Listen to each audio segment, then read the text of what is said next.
had the weasel got loose in her house. It kept coming into her house. It was like a wild weasel. Irvine, a white weasel. Going into the house and what? She was sitting in her living room, in her kitchen. She was like, look at what's happening. And there was a weasel just walking around on the floor, like a little guy. just chilling. It was doing weasel stuff. It was like... What is weasel stuff? They walk around the edges of the room. It's like mouse stuff, but they're long. Oh, okay. Yeah. But and she was like, I got to get the weasel out of the house. Where in the world are wild weasels? I assume she was near in like the north, the cold west, because white weasels seem like a Yellowstone type situation to me. So like Wyoming, maybe? I don't know. Yeah. I didn't ask. Wait, so you don't have any? Have you had any wild animals go into your house, Mr. Homeowner Will Smith? We have a fortress. There's a barricade that prevents you have a moat? Bugs. It's the Smith moat. Yeah, the moat. We have talked about the snail Golgotha in the crawl space though, which is not. Nobody wants that. Mark's also a homeowner. Yeah. Do you have wild animals running around your house? Yeah, we have a green belt in the back of our house, so actually we do. Yeah, we used to have deer come over. In the house? Well, not in the house. Not in we the had raccoons actually try to get in the house. That's happened. Yeah, raccoons love the inside of houses. Yeah. Yeah. I had raccoons get stuck in the compost bins a few times. Mm-hmm. They'd come on the low day. Like the high day, they're fine because they'll pop the lid, they'll have a snack, and then they'll close it back up and go about their business. On the low day, they jump in there and their eyes are bigger than their stomachs, and they're like, "Oh man, we're hosed." In the distance, do you just hear a? Oh. No. What happens is you go out to take the trash out, and you open the kitchen door. All of a sudden, the compost bin starts jumping around the deck, you spook them, and you're like, "Oh, this is bad." And then you call the Exorcist, or no, you call Ghostbusters. Well, so the worst one was the one where there was a mom up on the fence above the trash cans, and the two children, trash pandas, seemingly against her advice, had gotten stuck in the compost bin. And when the mom was standing up on top of the fence hissing at me, just going, no, she was profoundly upset. I opened the lid and there's like two little guys in there, and I was like, well, you guys are doofuses. So my wife was like, well, how are you going to get them out? And I was like, I don't want to get too close because the mom is going to like kill me. She's going to jump on my face and claw my head off. And so I went and got a 2x4, and Gina was like, oh no, you are not. And I was like, no, I'm what do you think I'm going to do? I opened the lid and I gently put the 2x4 down there so they could climb up the wood and get out. Yeah. She thought I was going to bash them. I wasn't bash their trash pandas. And by the way, we're live. Hello, everybody. Oh, wow. Pre-show of The Full Nerd. Lindsay's in the chat. She said, did you hear about the mountain lion that was spotted in San Francisco last night? Yeah. Oh. Lindsay saw it on Reddit, and it was just like the video of the lady just like staring right into the eyes of the mountain lion. They caught it, right? So they captured it.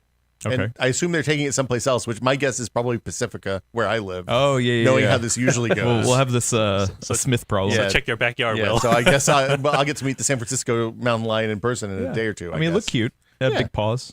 Rattling your compost. Well, if it makes you feel better, Will, it was described in the citywide alert as a young mountain lion. So maybe you have a better chance against it. Look, the old mountains, the old mountain lions live in the suburbs, just like everyone else. Have you ever seen one up close? Have you seen what, like, they don't look scary until you realize that the fangs are like 5 inches long, right?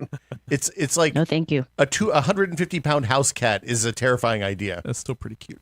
Yeah, it's great with the appropriate barriers between you and them. Yeah, all right. It's well, bring down your barriers because we have a full nerd that we need to film. I'm gonna give this video a thumbs up.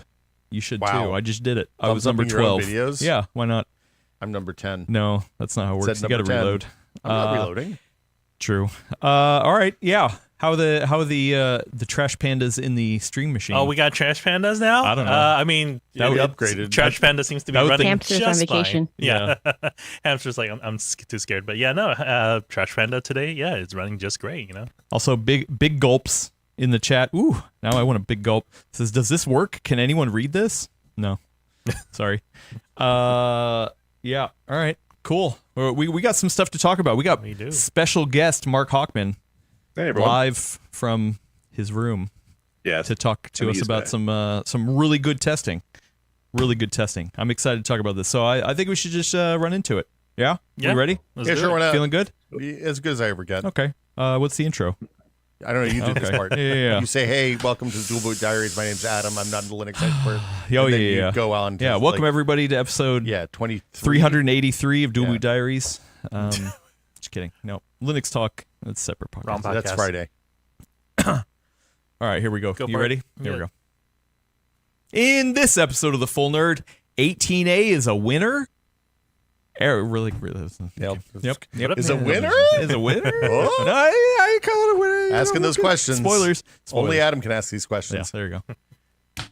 In this episode of The Full Nerd, 18A is a winner.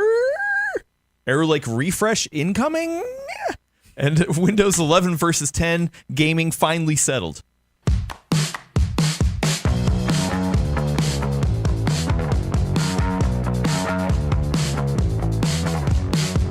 And welcome everyone to 383 of the Full Nerd Podcast, PCWorld's premier podcast about DIY desktop PC hardware, news, and reviews, and things like that. I am your fill-in host, Adam Patrick Murray, but I am not alone. I'm joined on the line by one Elena Yee. Hello, Elena.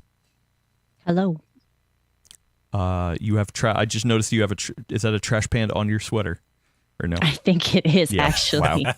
And we were just talking about it in the pre-show. Spoilers. Finally. I thought it's a red panda. No. Those might are probably be. I don't still know. trash pans. It's technically blue, so Yeah. who knows? Also on the line, we have one special guest, Mark Hockman, remoting in from his benchmark den up in Northern everyone. California. Hello, I Mark. know. I've lived in this stupid room for at least the last 2 weeks, it seems like. Have you finally been able to air out the stench of benchmarks? Well, ironically, since we're cleaning out the house for some other things, yes. I mean, there is I would say that's probably fairly accurate. All right, good. Speaking of stench, right next to me, we got one Will Smith. Welcome to the Stench Mark Show, baby. Wow. Bigger stench better? First, he makes me smell a bunch of horrible smells, and then he says I'm stinky. That doesn't sound like a good friend. I'm okay. I feel nice. I took a good You shower. do smell good. Yeah. I would rather smell you than that beefy roll that I had last week. That thing was gross. It was fine. I mean, Yeah. Beefy roll? Elena looked up the calorie count for that. What was it? Did. It was like 1,000 or It was something. almost 500 calories. 500. Okay, that's nothing. the thing about it was the meat stick looked okay, but the bread thing looked foul. Yeah, it's bread that can be shelf stable for a long time. That's not good. In a bag. No. Hey, you don't want that. it's German science. Don't question science. Well, that or Twinkie. Yeah. Speaking of science, we have the vertical and horizontal scientist here back with us. We got Willis Lai. Wow. Hello, everyone. Good to be back.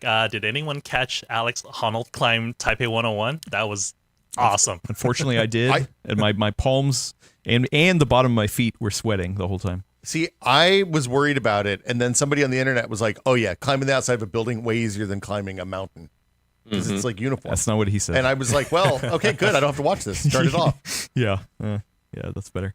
All right, let's get into it because we got a lot to dig into here. I was beating around the bush a little bit, but Mark has been stuck in his benchmark cave for the past number of days, benchmarking Intel's Panther Lake, specifically the Core X9388H. Is that the That's number? right. Exactly. Yep. Yeah. What a name, huh? What a name. So the X stands for extreme. We can confirm that now? The X actually apparently is the thing that retailers asked for because it designates the highest end of the product line. So it's got this specifically has 4 P cores, 8 E cores, 4 LP cores, but the X refers to the 12 XE3 graphics cores. So you're getting the best of the best if you're getting an X9. So that's what that means. So, and you put this in your motherboard and you fired it up and went it through the switch. No. You had it inside of a laptop. So I will say this was a kind of a weird laptop choice for review. Yeah. What was the laptop? So anyways, normally what Intel has done with its Core Ultras, well, at least its the Lunar Lake Core Ultra Series 2, was to give us an Asus ZenBook. And so I thought, oh, hey, it's another Asus ZenBook. That's great. It could just be apples to apples. Well, you pull it out of the box and it's an Asus ZenBook Duo. So, which is a really cool laptop in that it's the second generation of the ZenBook Duo. It's got I guess 2.5. It was a refresh apparently. So it's got the 2 screens, one of which is covered up by the keyboard. Problem with that situation is though, you've got 2 screens So there's additional power draw attached to it. There's potential additional performance draw attached to it. So I was like, oh God, this is going to be additional effort to benchmark. And in fact, it was, because as far as the battery life testing was concerned, I had to go ahead and bench it on single screen, bench it on 2 screens. And because I hate our video rundown test, I wanted to run it on the ProScion Office to give it a little bit more of a simulated workload. So, really, when you're thinking about it, all you were hearing about previously was that the battery life in these things was going to be like, over 20 hours, over a day. That ended up to be pretty close to true with that particular laptop. So, you just, the thing of it is that in the older days, when you had like a Lunar Lake or a Meteor Lake laptop, you could kind of set it, right? So 5 p.m. rolls around, you set the battery test, you let it run overnight. That's 12 hours, 15 hours. You get to the next day, you open it up, you're ready to go again. Well, with 24 hours, you're just sitting there watching the darn thing. So, and you can't actually do anything while it's benchmarking. So one of the nice things that Intel actually did was to send over an additional laptop, a Lenovo. It's a prototype. It's supposedly spec adjacent or spec equivalent to what's going to be shipping, although I don't know the actual model. So I was able to do a little double checking of that. But still, there was unfortunately a decent amount of time just sitting there going, okay, finish up so I can get back to actually running a workload. So yeah, it's a cool laptop. I have it sort of sitting next to me, just running. We're trying to actually run a Cinebench 2026. More benchmarks, man. More benchmarks. You're like, I can't get enough. The embargo's up. I just wanted to see what Cinebench 2026 looked like, because it came out over Christmas and I hadn't done anything with it. I didn't test it for that. I just want to see what it looked like. Anyways, though, pretty cool laptop. It's got 2 screens, one of which sits on the top of the other. Really great for productivity. Really great for working on the road, especially with the all-day battery life. But that wasn't the point. Speaking of battery, it's like this is considered a thin and light laptop, but it was a 99 watt-hour battery. So the legal limit that TSA will allow you on a plane. How many thin and light laptops have we seen with a 99 watt-hour? It's not really battery? light. It's 3.5 pounds. Yeah. So it's actually not bad. Right? Yeah. It's like 2009 light is what that is. Right. Yeah. Exactly right. It's thick. So big battery. Anyway, so when we went to Intel's tech tour last year, was it September or something like that? Mm-hmm. Excuse me. The claim Intel was making was that you were going to get Lunar Lake style efficiency and battery life with Arrow Lake H performance, all in Panther Lake. Can you say right now, top of the line, did that hold true? Yeah, pretty close. You kind of consider Arrow Lake to be a little bit a niche slightly above, sort of where it is. But yeah, I mean, performance on this thing, sort of top to bottom, especially in like CPU benchmarks, was right there. If you look at say like a Cinebench or a Geekbench benchmark or something of that sort. What? Real quick, we have the actual benchmark. So let me. Oh wait. Right. You didn't send me Cinebench. You sent me Geekbench. Did I send you? I sent Cinebench, didn't I? Oh no, there it is. Okay, yeah. Cinebench might just be mixed up. Yeah, I can't read. That's okay. It's a Tuesday. So yeah, Willis is going to bring it up on screen. Cinebench 2024. Let's look at these hot charts. Bigger bar better on this. Bigger better. So one of the things that Intel has kind of struggled with over this past couple of Core Ultra generations is just multi-threaded CPU benchmarks. It's been a situation where Snapdragon, the Qualcomm Snapdragon X Elite chip, has been right up there, especially Ryzen, the Ryzen AI 300 from AMD. Really, because part of the fact is they upclock it, so they give a little bit back in terms of battery life for performance. So those chips are right there and have been competitive with there. And CPU benchmarks matter. Operating system runs on a usually single-threaded CPU benchmark. You got file compression, decompression, games, of course. Some of the other utility apps. Real quick, I'm going to assume you didn't have access to an actual Arrow Lake laptop to test against, because I'm seeing Lunar Lake on here, but that's not in the graphs. It's in the text. Oh, it's in the text. Okay, well, spoilers. If you want to read the full text, go down. There's a link in the description to Mark's review. Okay, so Mark, why do you think the multi-thread battery number is better than the multi-thread wall number? That has been an anomaly I've seen over a couple of generations. I'm not sure if that's just user error on my part or something of that sort, but it happens and I don't understand it. And I've gone back to manufacturer and said, hey, this is happening. And they said, well, sometimes they've said, okay, that just happens, or no, like thermal maybe try management rerunning maybe again. or something like that. Yeah. I mean, it's still within ballpark too. Yeah, right. They're so close. I'd call this margin of error. Well, but usually Cinebench is pretty consistent on desktop parts. I haven't done a lot of Cinebench benchmarking on mobile parts, which have like thermal envelopes and stuff like that. Well, and one of the things I tested when we did get a chance to benchmark during CES was, hey, how did the performance look on wall versus on battery? And yeah, it was.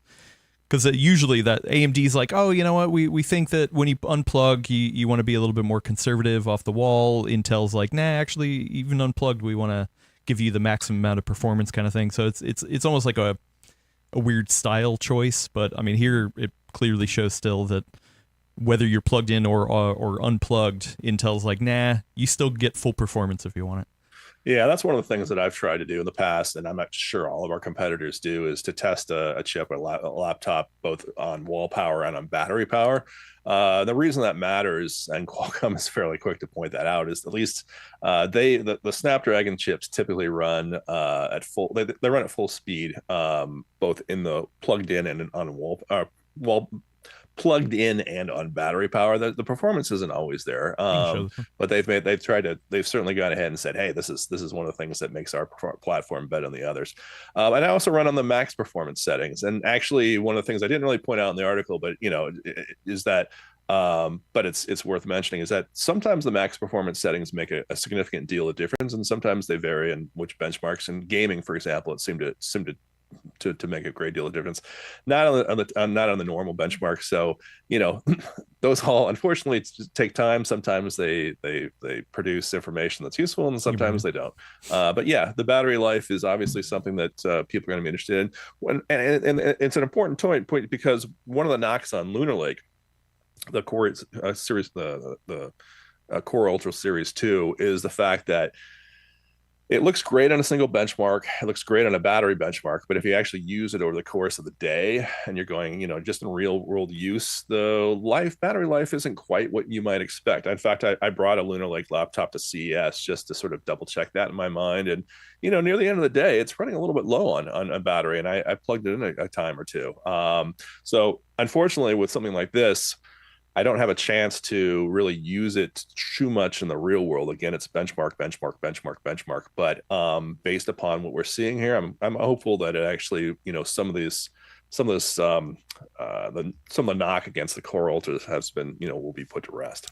And also, interestingly enough, we'll talk about Arrow Lake refresh in the next segment, but the idea of having a stack that is kind of similar, because when AMD came out last generation, have been like, oh hey, one of the things that I can't believe Intel has, they have a whole separate line. They've got Lunar Lake and then Arrow Lake, and then it just makes things confusing. And Lunar Lake was actually generally more expensive than some of the Arrow Lake stuff, even though Arrow Lake maybe sometimes won in benchmarks. It just becomes more confusing here. At least we're seeing the top end of the stack. I guess we haven't seen more down the line, but I'm going to assume that this Panther Lake is going to feed not only the low end but the high end in some ways too.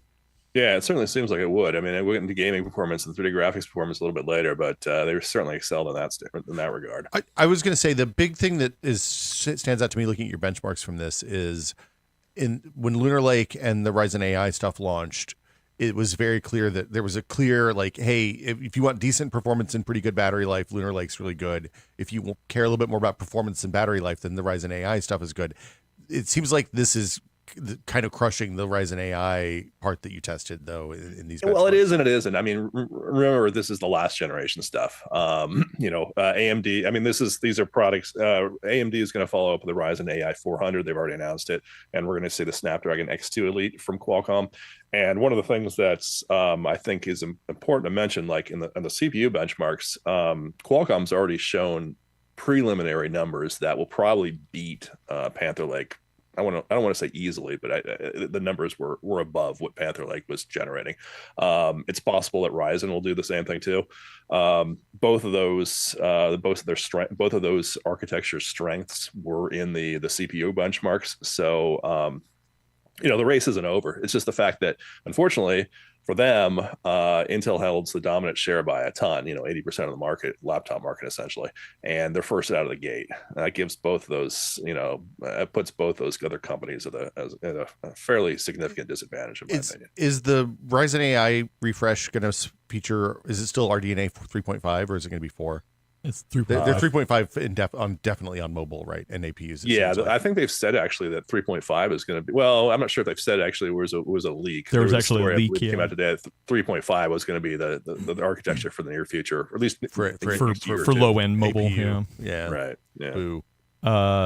Yeah. I mean, either way, I got to say this is an interesting time because on the mobile processor side, like this is a real duke out. Like there's definitely parts where it's like, oh man, there's not a clear winner. Like on the desktop side, generally, like the swing is really going in AMD's favor. And yeah, right. But on the mobile side, like Intel still commands the market share of the laptops that are out there, but you can still see reasons to use a Ryzen or a Snapdragon. I mean, I'll say having used laptops from all three vendors over the last year just to get real world hands-on time with the different architectures, it's been like uniformly pretty good. Even the Snapdragon part, which I was pretty skeptical of, like day to day, I think I was still on Windows at that point, but day to day was quite nice, and like I didn't have major issues with anything. Yeah, I mean, I've said before, and I think that the 2025 laptop market, that all three architectures, maybe the best ever. I mean, you could walk. I mean, all three of them delivered products that you'd be happy with. Yeah. Also, I'm looking at if you want to show this, Willis, I'm looking at your Shadow of the Tomb Raider results. Oh, my favorite benchmark. The Lenovo prototype, which it's the same chip, but maybe the configurations are a little bit different, but it's turning in the same average score, or almost the same average score as a 3060. I'm going to assume that's a 3060 mobile, like a laptop part. Right. Yeah, that was the other contention they made, of course, is that this chip is basically able to keep up with an older 4050 or an older laptop with an RTX 4050 chip inside of it. And that, is kind of true. If you look at just rendered frames, it seems like they're in the neighborhood. But it's when you get into the frame generation aspect of it that things really take off. So yeah, it's. I mean, for me, I'm looking at this also through the lens of handhelds because that's I'm a handheld guy. If you want to take the chart down, the performance I'm expecting out of this should be pretty good on handheld. I mean, maybe not a battery life king. I guess we'll see when it comes to the really small. Depends on the batteries. Yeah, it depends on the it depends on that. Also, did you feel like this laptop that you tested in was had a real proper cooling solution? Like, do you feel like it was thermally throttling at all? It did. So I tested I gave it a thermal test both in the CPU and the GPU. And in fact, I may have left that out of the actual laptop review, which is going to probably come out tomorrow. Maybe it might be worth checking back on that and adding that in. So it actually was. I really didn't notice any thermal throttling on the Cinebench benchmark. I mean, the discrepancy was, 3%, which doesn't seem significant to me. It did actually fail the 3D Mark thermal throttling test, where it cycles, I think it's 10 or 20 loops. In this case, it was Time Spy, I believe it was. And so it actually did what it's looking for is a consistent frame rate over the entirety of those loops, and it didn't actually hold that. So potentially, that's always a little bit of a risk, because obviously, when you're talking about a prolonged gaming session, you want the performance to be the same as when you start out and when you're, in the thick of it, so to speak. So not quite there, but it wasn't a huge drop either. So I mean, it is a laptop. Like no matter what, it's a really tightly constrained like system in there. But yeah. But I will say that on both the Lenovo prototype that I had, as well as the ZenBook Duo, man, you compare that to like you compare it to the MSI Meteor Lake laptop I had. I mean, it's like the fan noise is loud, and it's not obtrusive, but it's there. With this, Geez, I mean, it's really good. I mean, I don't want to say you're not going to notice it, but it's even under load. I mean, it was very good on both of the machines. So they're big and they're thick, and it's possible that a thin and light laptop is going to have a little bit more of an aggressive cooling solution as a result. But what I saw so far has been fantastic. Well, one of the things that we've been talking about here, especially Elena, I'd love to get your thoughts on it, is the slow erosion of the low end discrete parts by having these integrated GPUs that are so powerful. Elena, does this change any of your thoughts on that? Do you feel more excited about integrated graphics? I think for me, it's a mixed experience, right? So I think it is just from the perspective of seeing the technology progress. I actually remember having a conversation with Gordon, like, oh my gosh, 12 years ago at this point, where I managed to play Batman Arkham Asylum on integrated graphics at like maybe somewhere between 20 to 30 frames per second, which, is not really playable, but it was more of an exercise just to see like how far have we gotten with integrated graphics. And I was very excited. And he even said very, very measured. He's like, I see your point, but it's actually not playable. And I said, yes, but this shows that we're making progressions. This is pretty cool just from like an academic perspective. And of course it's Gordon. So he's like, Gordon being measured? You said he was being measured and I was But he's like, it's just academic, right? So I see your point, but I'm gonna go play with my muscle car video cards over here instead. So for past me, this is very exciting, right? Where it's like, okay, like this progression has gone forward. People have seen it from my perspective as well, that it's kind of cool to see what you can push on basically, a single, package.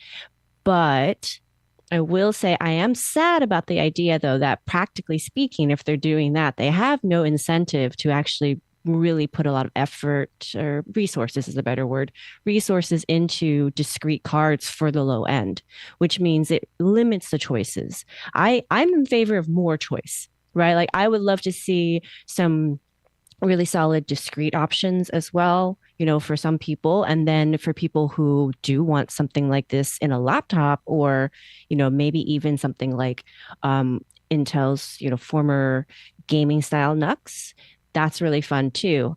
I don't think that's what's going to happen. I think it's just going to be where they put all the resources towards that, because that's, laptops are a bigger portion of their sales. Not a lot of people are going to necessarily be building right now, even for desktop, because of the RAM shortages. So yeah, for me, mixed feelings. One of the things that comes with those discrete GPUs is better video encode. And I know that Intel has worked on that over the years, has done advances and has AV1 support and stuff like that. Is there anything else changed in that, Mark, this go around? As far as the testing is concerned, I didn't actually worry too much about video. Unfortunately, I didn't really have time to do too much with that. I was hoping to do an encode or the Adobe Premiere Pro test, and unfortunately the Puget benchmark doesn't actually include support for the 2026 version of Adobe Premiere Pro. So because Adobe broke support for being able to export HEVC with a script. What? So yeah, so essentially they're in the middle of being like, okay, well, how do we do Premiere Pro benchmarking without HEVC, which is a wide variety of uses. So unfortunately, that is a bummer. Yeah. So Adobe. I did Photoshop and it comes out great, but I mean, just as far as the video encoded, I didn't have time to like try to get a DaVinci Studio license the last minute. I mean, listen though, it's still the same basic architecture as the GPU that was in Lunar Lake, which was good. Essentially, this is just more cores of it, so I'm going to assume that. Yeah. I mean, they added support for some new codecs that are not going to matter for the life of these laptops, probably. Yeah. Forward-facing kind of stuff. Yeah, like AV1444, stuff like that. But the big question I have is like, how does the QuickSync support work with OBS and things like that? Because like that's one of the things you buy a laptop with a discrete GPU for, is because you want NVEnc or the AMD GPU extension. So anyway.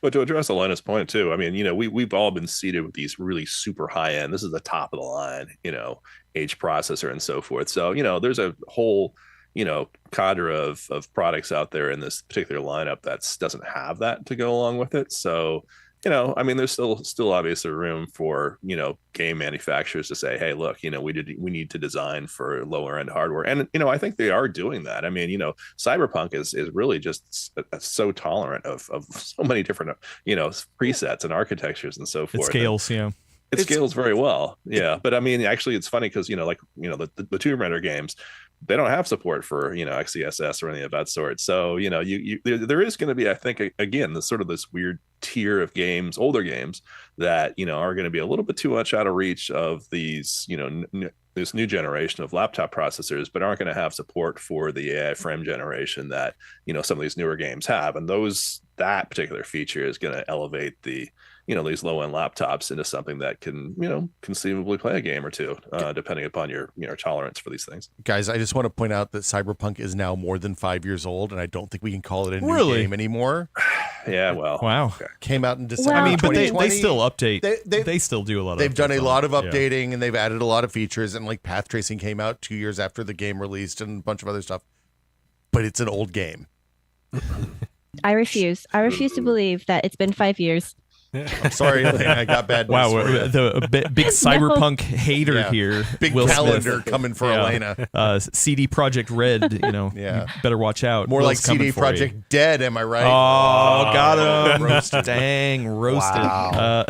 Okay. I just So want to tell you, that sounds like old people joking. It is. It was old people joking, just to be clear. wow, calling the kettle black. Anyway, I don't know if you talked about this in your review, Mark, but we got an email from AMD a couple days ago being like, "Hey, by the way, we would like to make sure that you're clear about our positioning of AMD products versus the Core Ultra Series 3. Willis, if you want to bring up this slide, this is officially from AMD. They gave recommended positioning. So essentially the processor, or on the left column for audio listeners, is like you got different styles of laptops. So premium, thin and light, mainstream, entry, yada yada. Then the next column is processors that is in the Intel Core Ultra Series 3 lineup, starting with the X9 at the top, going all the way down to the Ultra 5, even though nothing's been tested other than the X9.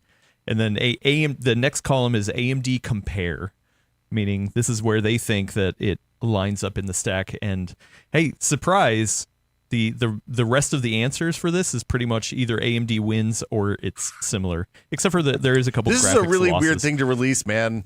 It is. Like, why would you do this? It just makes you look sad. Yeah, I mean, I think it's the same slide that I saw. It's they try to position the AI 400 on it. I mean, that'd be great. Send me an AI 400. Let's benchmark it. Let's see how it fares. But I mean, you can't go ahead and ask me to test an unreleased processor. I mean, that's just not that's going to happen. Right. Well, I mean, because that's like essentially like a trust me, bro. Ryzen AI 400. We're saying it's going to beat the other ones, but at the same time, it's also saying this is what we think the performance of the Intel processor are going to be. So that's I'm assume they probably used publicly available information, but we haven't tested the rest of that Intel stack either. So Yeah, I was going to say it's interesting. they only sent the one with the 12 GPU cores, right? Yeah, the X9. Yeah, that's right. Yeah, that's what I was saying. Also, at that top end of the stack, they compared the X9, 7, and 5 with the Ryzen AI Max, which I like. Yeah, okay, sure, you could. Like, yes, Sure. if you go like, what's the top of the stack over here versus top of the stack over there? But like, those are, in my mind, number one, different use cases. Number two, Absolutely. different kinds of systems. The Ryzen AI Different Max prices, is different more TDPs, different systems, the whole works. and more expensive. Yeah, exactly. So yeah, is interesting. You can bring it up. Is it? I mean, you think they're hinting at pricing? Is that what this is? Are they saying, hey, the pricing for the Ryzen AI 400 is going to be the same as the Core Ultra 9 non-souped up GPU parts? I wouldn't go that far. Or- I think I think want this is them- performance. Yeah. Yeah, that's right. I think they just want to be part of the conversation. Hey, don't forget about us, guys. Yeah, which is Yeah. fine. I mean, I think that's a Yeah. reasonable thing to point out. Is that again? I mean, Panther Lake is the first of the first out of the gate. There's going to be more to come. That's fair to say. But to go ahead and say that the AI 400 is going to win a particular category is, come on, you can't say that. It is also fair to say that Strix Point, so Ryzen AI 300, was a dang good chip. Still It is. was. Yeah, Especially for graphics performance. I mean, Yep. I think there's a reason AMD owns the handheld space. Like it is hands down the most handhelds use AMD products for one reason or another. I think part of that is a performance angle as well. Most And definitely. yeah, it's interesting. Yep. Pure CPU performance. They are right there, and they're right there right now, which probably means they're going to be on the top. That was the other part of it too. I was just like this did feel weird getting this email because it was just like, do you guys are you that worried? Like, yes, there's going to be a lot of good hype around Panther Lake if what is claiming is true, but that doesn't negate like all of a sudden. At least I didn't see like, oh, AMD's dead in the water. Like it was just more like, oh, hey, Intel 18A proved out to be everything that they talked about, or some variation of that kind of thing. So it was interesting. The other thing I want to note is that a lot of people, I've seen a lot of chatter about, oh man, this was Pat Gelsinger's baby. He put all of his effort into making this happen, and it came out awesome. But unfortunately, he's not around to take the credit for it. How do you feel about that situation, Mark? To be honest with you, I hadn't really thought too much about it. I knew Pat for a while there. It was kind of sad the way that he ended up leaving, but he did sort of architect the 5 nodes in 4 years, which I think obviously came in a little bit short of that because they canceled one of them. But I mean, he made an aggressive push to bring Intel back into the manufacturing side of things, and I think he certainly accomplished it. I think obviously the great white whale for him and for Intel is the foundry side of things, which hasn't panned out and may or may not. I think the other interesting thing that we haven't talked about is the fact that on the recent earnings announcement, they talked about yield issues. Right now, they're sort of trying to figure out what comes off the fab and where it goes. And they've said, not surprisingly, they're going to try to emphasize the server market, the data center market. I don't know if that means we're going to see shortages of Panther Lake, but it certainly doesn't sound like we have a tremendous amount of supply of Panther Lake. And that's, when you think about all the memory shortages and the flash shortages, now you add Intel to the list. I mean, that's no good for anyone. Well, so real quick to clarify, when they were talking about yield issues, does that mean they're not getting as much per wafer as they should be at this point, or that demand is so high that they just can't fulfill it all? A little bit of both. So apparently they had, when they were building it out in the third and the fourth quarter, they had a decent supply. And so demand has simply cut down on that supply. And if I remember correctly, they're at 40% of their inventory levels that they were before. So it's like it's a little bit like a laptop that doesn't have the horsepower to keep up with a workload on battery, it has to pull from wall power to keep up. I mean, poor analogy maybe, but anyways, Intel's basically, they're trying to prioritize their highest margin customers, and that seems like the data center right now. And so to be fair, that's everybody. So it is. AMD is doing the same thing. Well, I mean, at least they want to sell as many data center products as they can. So I don't know how this plays out, but at least it was something they warned about. It's the same look. It's the same situation that NVIDIA's had. If they have a certain number of wafers on 18A and they can sell the Clearwater Lake ones for $1 bazillion immediately, and the Panther Lake stuff is slow because the laptop OEMs, nobody wants an overpriced, expensive RAM laptop. It's bad news for consumers. I think it's bad news for Nova Lake too. Probably is the real bummer. Which comes out at the end of this year. Theoretically. Elena, when Pat Gelsinger woke up this morning and saw the reviews of 18A products, what do you think was going on in his head? Do you think he was like, "Man, I did good"? Well, let me just check my text message thread. Yeah, just ask him. I absolutely. Yeah, would you're going to speak for Pat Gelsinger. What do you think goes on? Do you think he should be feeling redemption? Should he feel salty? What Bible verse has he included? That I could not speak in an educated manner on. I I do not remember any of that from my 1 year of Bible study. So I don't know. I think I mean, I don't obviously this is one of those things that's very personal, right? And it's very based on your personality and where you are in life, where it's like sometimes you look at a project that you helped launch that you will not have any credit for later on because people don't always remember who is the initiator of a project. They tend to focus on who, does the work and completes it. So, part of some people are going to respond to that being like, hey, I'm really glad that I had a part in that or I helped give life to that, right? Because it was under my efforts that got it rolling. Other people might be salty where they're like, I started that. Nobody's caring that I was the one who made that even, happen. And I think some people might have mixed feelings about it, right? Where there's maybe both of that mixed in there and what proportion is also going to be determined by your personality. So my answer is I have no answer. Yeah, well, I mean, there's no way. It is a theoretical question anyway. I mean, look, he got paid. The check cleared, presumably at this point. You hope so. Yeah, I hope Pat is happy, and I'm hoping that they just continue making more chips and selling them to normal people, and not just data centers. That's all I want out of this. Well, yeah. Well, I mean, at the end of the day, I think we had seen glimpses of this from the Intel, all the way from the Intel Tech Tour to CES, where they let us do actual hands-on benchmarking. Intel feels fired up. They feel like they've got something that they're excited about and theoretically be rolling out into future products like Nova Lake that will then we'll see the fruits of that labor down the road. I mean, the real test on whether this whole shift to foundry and the 18A stuff is when somebody else is buying 18A wafers. It's not Intel.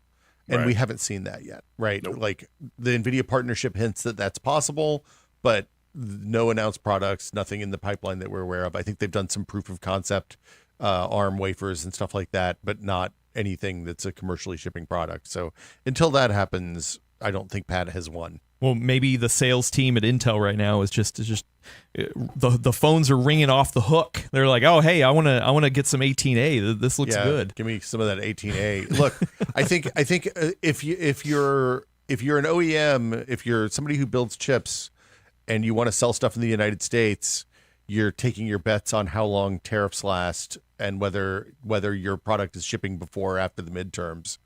And like that's going to determine how excited you are about 18A in the short term, given the other baggage that Intel has on foundry and tooling and stuff like that, right? Like they've not run a traditional TSMC style or Samsung style foundry ever before. So it remains to be seen. Remains to be seen. You know what else? Well, actually, I should back up. Mark, is there anything else that you feel like people should take away from your Panther Lake testing? Yeah, I mean, just a couple of things. Again, just the additional frame rates that XES3 gives you, 3 additional AI frames. I just think that there's just such a sharp jump in that. I mean, and this is part of the graphics driver they released today for the 2 GPUs. That's just a huge increase. I mean, it's a fact that I've essentially got a productivity laptop with exceptional battery life that I can essentially use for games, and that has traditionally meant for me something with a light, discrete GPU. I mean, I have usually taken a Surface Laptop Studio 2 on the road with me because if I wanted to, I can go ahead and do some gaming at the night because it has a 4050 GPU in it. I can go ahead and have a decent battery for meetings and so forth. And really, right now, I mean, I see a future where I would leave that at home and a Panther Lake laptop or something similar would replace that. The other thing that I would say is just again the battery life. I mean, right now, I know that the addition of the 99 watt hour battery doesn't feel like buffoonish. It doesn't feel completely out of pace, like they just bolted this enormous battery to a laptop just to show it off. It seems like it's a reasonable addition that multiple laptop manufacturers are adding. Asus, Samsung Galaxy Book 6 supposedly has, over 24 hours of battery life too. I mean, this is really just dramatically changing the laptop market from even a few years ago. Where we had, 10 hours, 8-10 hours of battery life. Now it's really hitting that original promise of, hey, you take your laptop with you on a weekend and you leave the charger at home. Especially if they can really hit this prolonged workload where it's not going to run down your battery. But anyways, I mean, I always am interested in cultural change as much as technical change. And the fact that if you've got a laptop and you just can take it with you and just leave the charger at home, and not even really think about it, I think that's kind of a big deal. But at the same time, everything charges off of USB-C now, and I'm like, I take one small 30-watt charger, and if my laptop takes longer to charge, it's not that big a deal, right? Like I feel like the move to USB-C has made charger anxiety much less of an issue. I agree, and the fact that you can just get power ports on planes too has made a great difference as well. But again, still, I think of it as sort of a next chapter in the evolution. Yeah. And something that Apple has always touted is, we've got awesome battery life kind of thing. It's like, okay, well, x86 is open catching up. Sorry. My timing's a little weird on Zoom. Please. I actually have a question, like a philosophical one, and we can either answer it now or answer it during the Q&A session. But I'm actually wondering, with kind of like similar in the vein of the question you asked me, Adam, was, do we think that we are going to see a cultural shift in terms of how strong desktop PCs are for gaming? Like, do you think between this move to making integrated graphics so much more powerful, the fact that so many people are already on laptops, do we think that's going to even shrink further this hobby that we're all gathered to talk about every week? I mean, I hope not. Like that's I my hope not yeah, too. Yeah, But I as somebody who loves building PCs, I don't think it's going to go away, and I hope it maintains an awesome place. But I think over the last 25 years that I've been doing this, the build a PC has grown from nothing basically to a huge part of the enthusiast space, at least. It ebbs and flows. Like we're heading toward a lull, I think now, toward a downward point. And look, when the AI bubble pops and all the memory vendors are like, hey man, does anybody want to buy our products? And Micron's like, hey, we're launching a new brand. We're calling it Crucial Memory. It's going to be really exciting. We're going to focus on enthusiast and DIY markets. Man, what a great idea. Yeah. They should think about doing that. Accent over like one of the vowels so that it's like different. Put an umlaut over crucial. So it'll be crucial. Angry memory. I don't think that's how umlauts work. That's not how umlauts work. Yeah. Go ahead. I was going to say that the difference between, for me, the difference between mobile and desktop gaming has been a case of bulk and of noise. One of the things that I haven't never minded, I shouldn't say that. So if I have in the last couple of years, if I have had a big gaming laptop, it has taken up a huge chunk of my desk, and when I'm running the game, the fans are spinning like crazy, right? There's a ton of noise attached to it. I have to really wear headphones. In the desktop space, you're getting essentially silent builds right now, where you don't have to worry about such things. With Panther, running gaming benchmarks, playing games, a lot of that fan noise is substantially reduced, or at least what I've seen. A lot of the bulk has been substantially reduced. I don't know what that means for mobile gaming. I'm not sure what we're going to see in terms of, Intel's next generation mobile gaming processor, or what the laptops are going to be like. But, for me, two of those big obstacles go away right now, because I can conceivably play a game, again, using AI generator frames on a traditional laptop, and without all of those things that have made it painful before.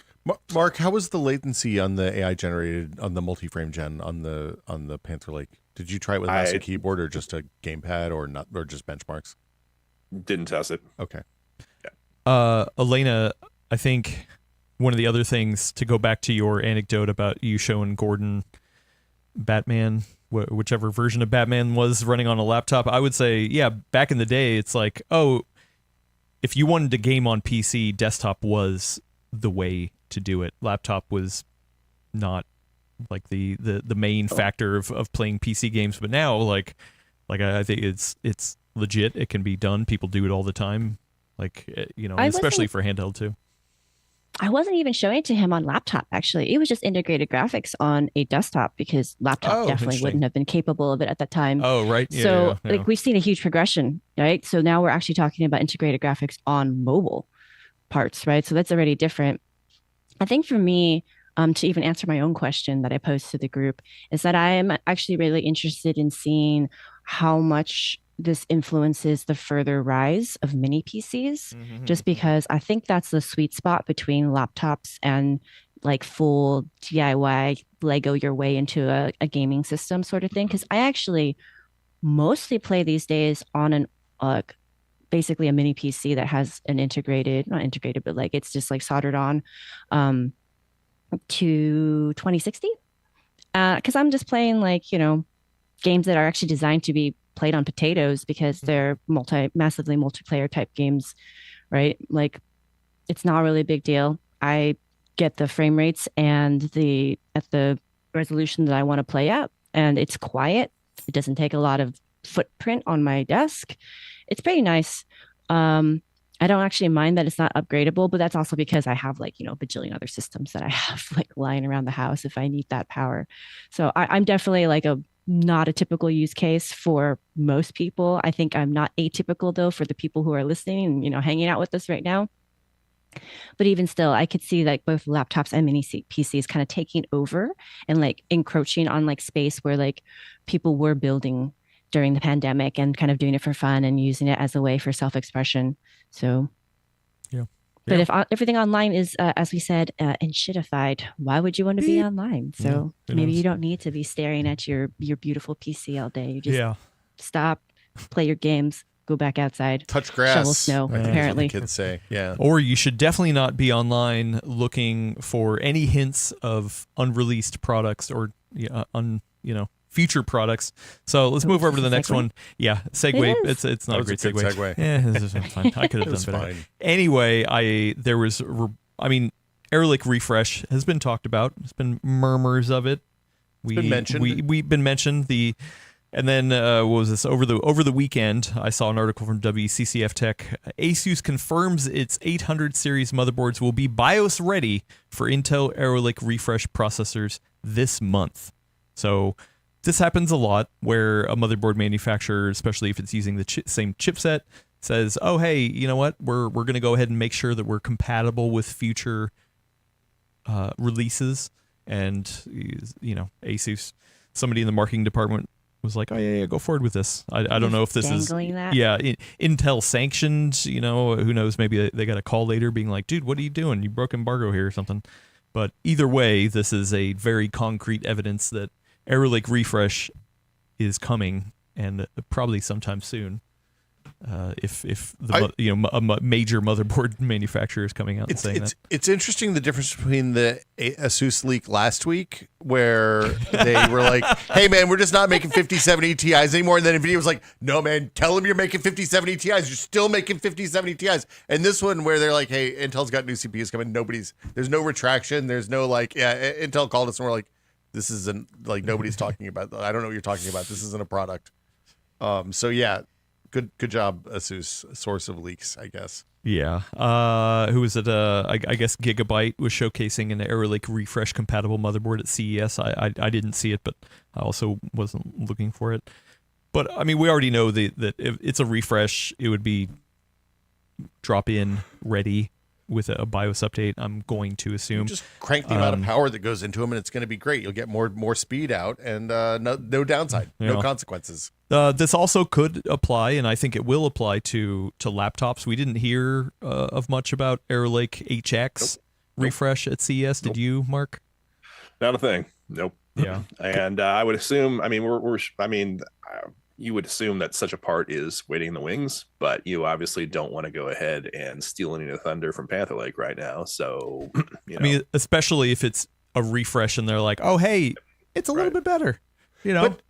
I mean, I thought the whole point of Panther Lake was it was going to be soup to nuts, top of the stack to bottom of the stack. And like, why bother top? No, not top. Oh, I mean, okay, it's not gonna, top. Yeah. Okay. Well, No. I mean, because like you would assume the HX parts are usually paired with like a 5090 mobile or That's like a some sort of workstation type high-end laptop. Yeah. discrete, well, or gaming, yeah. kind of thing. And so, do you need really good integrated graphics? No. So you know, but like they variable configurations yeah, of the GPU. they have different configurations, but also. To be fair, though, I mean, the Galaxy Book 6 has a 5070 alongside I forget these processor being used, but it's not the top of the stack. It's like a 365 or something like that. So. True, Okay. but also the other part I think to mention is that yes, maybe you could pair it with a Panther Lake, but guess what's probably cheaper? An Arrow Lake refresh that's around the corner. So like, if a laptop manufacturer is like, you know what, I can get Arrow Lake refresh for cheaper, and it'll still perform just as Don't have good to worry about paired power with so a much. 5090 mobile. Then I could see that. Is the rumor that the Arrow Lake refresh is going to be new spin of the CPU silicon, or is it a bin? Like they're pulling out all the juicy parts. No, That was a bad hand gesture. Yeah, I that was a bad hand apologize. gesture for audio listeners. It's I have not heard I was either juicing way. I was juicing Yeah. an orange, just to be clear. That was the yeah. I mean, Mark, The have you show's just heard going off the any rails. rumors either way? Nope. I don't Okay. think. I would say I bet. Listen, the other part of it too is that yes, I bet some of it's binned. Yeah. You know, maybe they did do some architectural changes, but listen, also all the scheduling changes that have happened since Arrow Lake. Well, that's true. Right, like you could almost. I've been wanting to go They back can and hit thread scheduler, retest up kind the of stuff, threads, and they're yeah. like, "Hey, listen, literally the same part from a year ago is performing 8% better just through updates and scheduling changes." That's a like, huge jump I know. for scheduling changes. this is I'm pulling that out of my butt. So Okay. once again, not anything, but like if you could almost I could see a future where they're like, oh hey, yeah, it's been refreshed. Oh well, is it the same part? Yeah, but the scheduling has changed. You know, it's like, Hey oh, guys, okay. in order to get you all to benchmark this again, we got to put a new number on the CPU, even if it's the exact same thing. Right. But Adam makes a good No. point. I mean, the software has been a point of improvement. I mean, like look what AMD has been doing with ROCm. I mean, right. I mean, you know, I think the improvements there have been, I don't know, was it 20% or something of that sort? Something crazy. I mean, you know, why respin the silicon if you can improve the associated software and just get a performance boost that way? So, you know. Who knows? Maybe it's a mixture of both. Yeah, I don't know. Either way, it makes sense to have in the stack. I'm sure it's more cost effective option. It's also a way for at least desktop people to be like, hey, listen, like this is we're Getting a little better. Yeah. It's I mean the nice way to put it is the original Arrow Lake launch was pretty what? Yeah. It's sometimes the Subdued. previous one is faster. Subdued. Yeah. So like Let's put it that way. Look, performance was watt per watt was real good, Adam. That's the thing to remember. I mean, that was the thing that I took away that I feel like a lot of people have not talked enough about is that, it was actually like, yes, maybe performance wise, it was on par. Maybe some things a little faster, some things a little slower than you hear that AIO fan a lot less on the but the 285K. the power saving and the efficiency was like, that was a huge thing. So anyway, So, but speaking of, look, I was going to say a second ago, when we talk about an Arrow Lake refresh, though, who is it really for at this point, right? Because I mean, I think maybe it was Adam or Will just a moment ago. You also mentioned that, like, oh, hey, you can just drop this right in, but it's my understanding that this is a different socket, right? Like Arrow Lake's different socket than the previous generation, so you're not really going to be upgrading an older system with this. So the only people who would really be reusing a motherboard are people who have the original Arrow Lake. And I don't think there's a lot of people who are going to be doing that. So it seems to me that this chip is more to one, stay current, and also just so that if you don't want to go AMD for some reason, because the thing about Arrow Lake was that it did have some strengths more, if I remember right, it was more on the like content creation side than it was for gaming. So it's still an option there. My thing I wonder about a refresh though is like how it's really going to do in this environment for DIY building. And if there's going to be anything about it that's going to make it worthwhile to look at, given everybody else right now is going as far back as DDR3, even apparently, to revive old hardware and to kind of Frankenstein their way into a usable new to them system. So I talked to one of my game dev clients was asking me about hardware for their studio that they're hiring a bunch of artists and they need builds for that. And we talked about whether they should do AMD like X3D gaming parts or large core Intel because they're working in Unreal, and Unreal is really multi-threaded and having a bunch of cores is really nice. And like they were like, okay, we could do 9950 X3Ds, we could do 9800 X3Ds, or we could do Arrow Lake. And I was like, I think actually for that workload, Arrow Lake is probably the right choice because you'll benefit by having, you know, a bazillion cores in the Intel processor, and having 8 cores on the AMD processor is chonky in when you have, especially when you're talking about like an artist who's going to have Unreal and Photoshop and a Painter app or Blender or something like that open in the background. You have all these heavily multi-threaded applications all running at the same time. More cores is better, and I think that's where this is going to be beneficial. And especially for those kind of people, stability is king.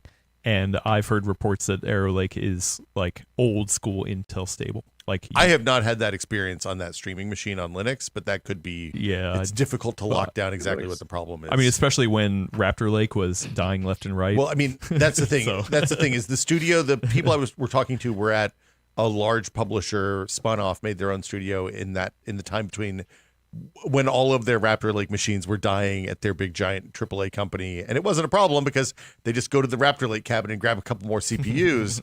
but like they were like, are they really stable? We had a really bad time with Intel 3 years ago. And I was like, it's probably fine. Yeah. Also, the other part of it too, Elena, yeah, I don't think this is an upgrade thing. I think this is more, oh, hey, if you're looking to buy right now, we have something newer, shinier, more updated. Yeah. Also, maybe, who knows, that this points that when Nova Lake does launch, maybe they will keep Arrow Lake refresh around as well. So then they continue to have, we've got Nova Lake and maybe it's in short supply and it's only at a certain high end, but it's okay. Further down the stack, you got Arrow Lake refresh and we have that available as well. So, you know, who knows? Could be a mixture of all of it. I think that's very likely, honestly, given the current state of DIY building, that they are going to, like most of the major vendors are going to milk what they can out of existing architectures for as long as possible. I mean, it makes sense. They don't really have the incentive, to keep pushing that forward, especially when so much of the attention is on their enterprise clients right now, their enterprise side of things. Yeah. Yeah. So unless enterprise is really pushing for Nova Lake or something, which maybe they are. I don't think. Yeah. I mean, who knows? No. So yeah, we'll see. There's obviously murmurings. We have nothing official as of right now. Unfortunately, I forgot. I should have pinged Intel for comment, but I forgot to do that. Unfortunately, but yeah, maybe I'll do that afterward. And if we see anything, we'll let you know. Next, let's move on to a little piece of thing. We don't have to dwell on this too much, but for years now, we've had PC gamers debate countless times that, hey, Windows 10 is better for gaming than Windows 11. You're gonna pry Windows 10 out of my unsupported cold Windows 10. Well, now it's unsupported. Yeah. I mean, we obviously talked about this around the end of life kind of stuff, but even before that, I remember Gordon. We did a video. He did. When was it? It was man. Look, maybe 13th gen. I can't remember. He did a video where he's like, hey, you know what? I'm gonna do the same exact benchmarks on Windows 11 versus Windows 10, and he came in here to do the video and he was like, dude, that was the most boring benchmarking session I ever had because it was essentially there was nothing to say. Yeah, like the video is just like, what the heck? I don't understand. My testing is not showing huge differences. Now, to be fair, like that was under theoretical testing. There are a lot of plenty real world examples of people coming out and showing that Windows 10 was actually giving better performance than Windows 11. But in this day and age, especially with this new video that came out by Hardware Unboxed, I linked to it in the description. They did some more back-to-back testing with fresh 25H2 systems of Windows 11 versus Windows 10, and essentially they're like, yeah, no, it's a wash. They could a wash, or actually Windows 11 was better. For me, the problem with Windows 11 isn't performance in the benchmarking sense; it's performance in the OS getting in the way of me doing the things I want to do sense, and that's like. The performance was always fine. It's the same. This has been the path since Vista, right? Performance was bad. We all know that. We don't need to talk about that. But Windows 7 to Windows 8 performance was good, but the usability was terrible in Windows 8 out of the box. And 8 to 10 was good, but they added a bunch of services stuff to it, and people didn't like that. So yeah. Anyway. So I had a chat with the Microsoft folks not too long ago, and that is actually one of the things they are going to be trying to improve.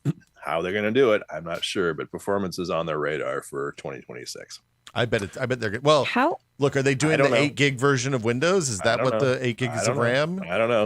They didn't have time to go into the details, but that's what I've heard. How do you?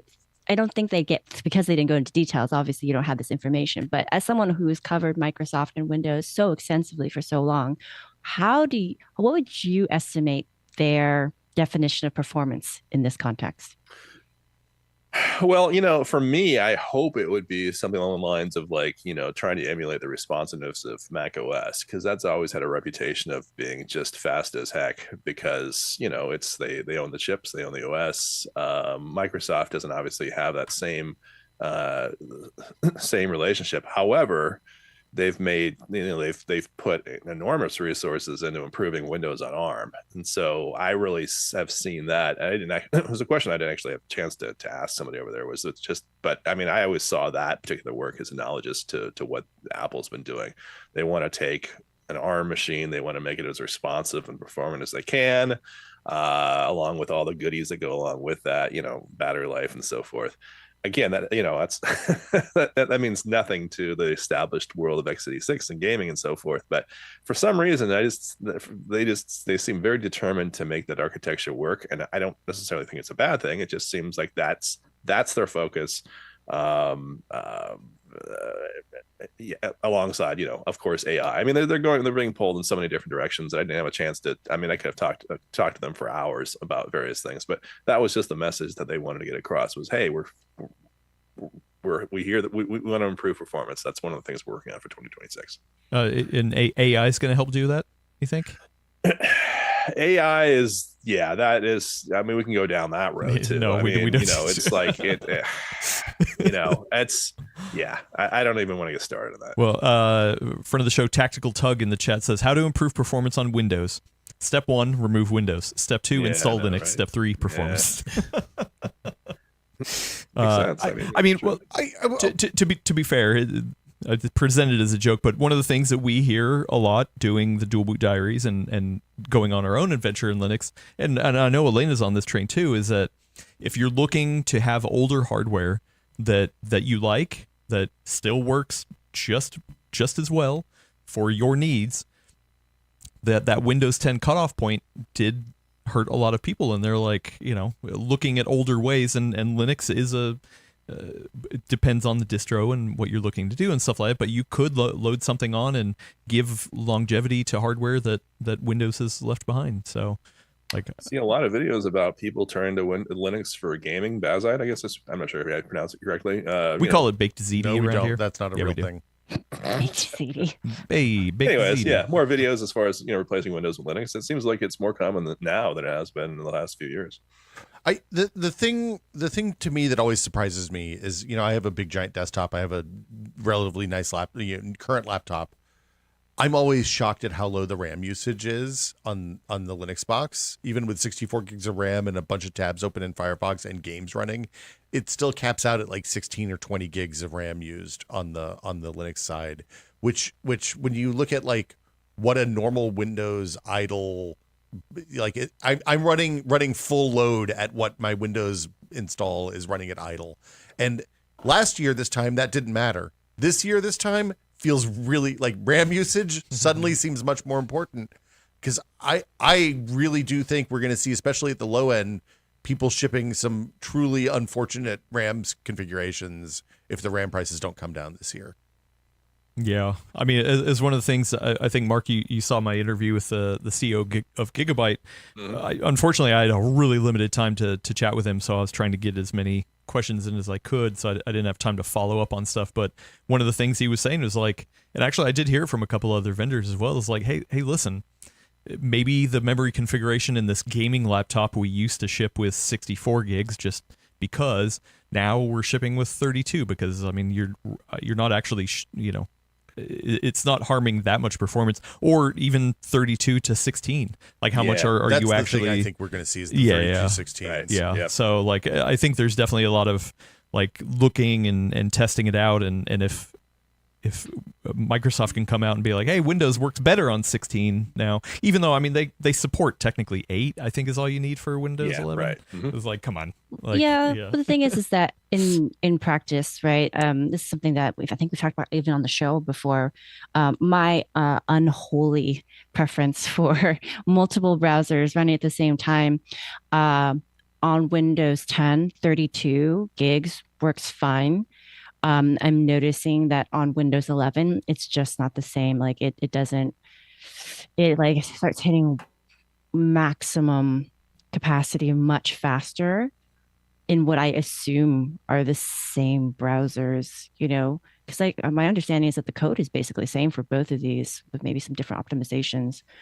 So yeah, like I really feel for a lot of people who look at these gaming benchmarks and they're like, yeah, so it should be the same. But then like, as Will was kind of pointing out, like their day-to-day use doesn't feel the same, or like maybe you can't necessarily have the same amount of apps running simultaneously anymore in the background. Do you know what I mean?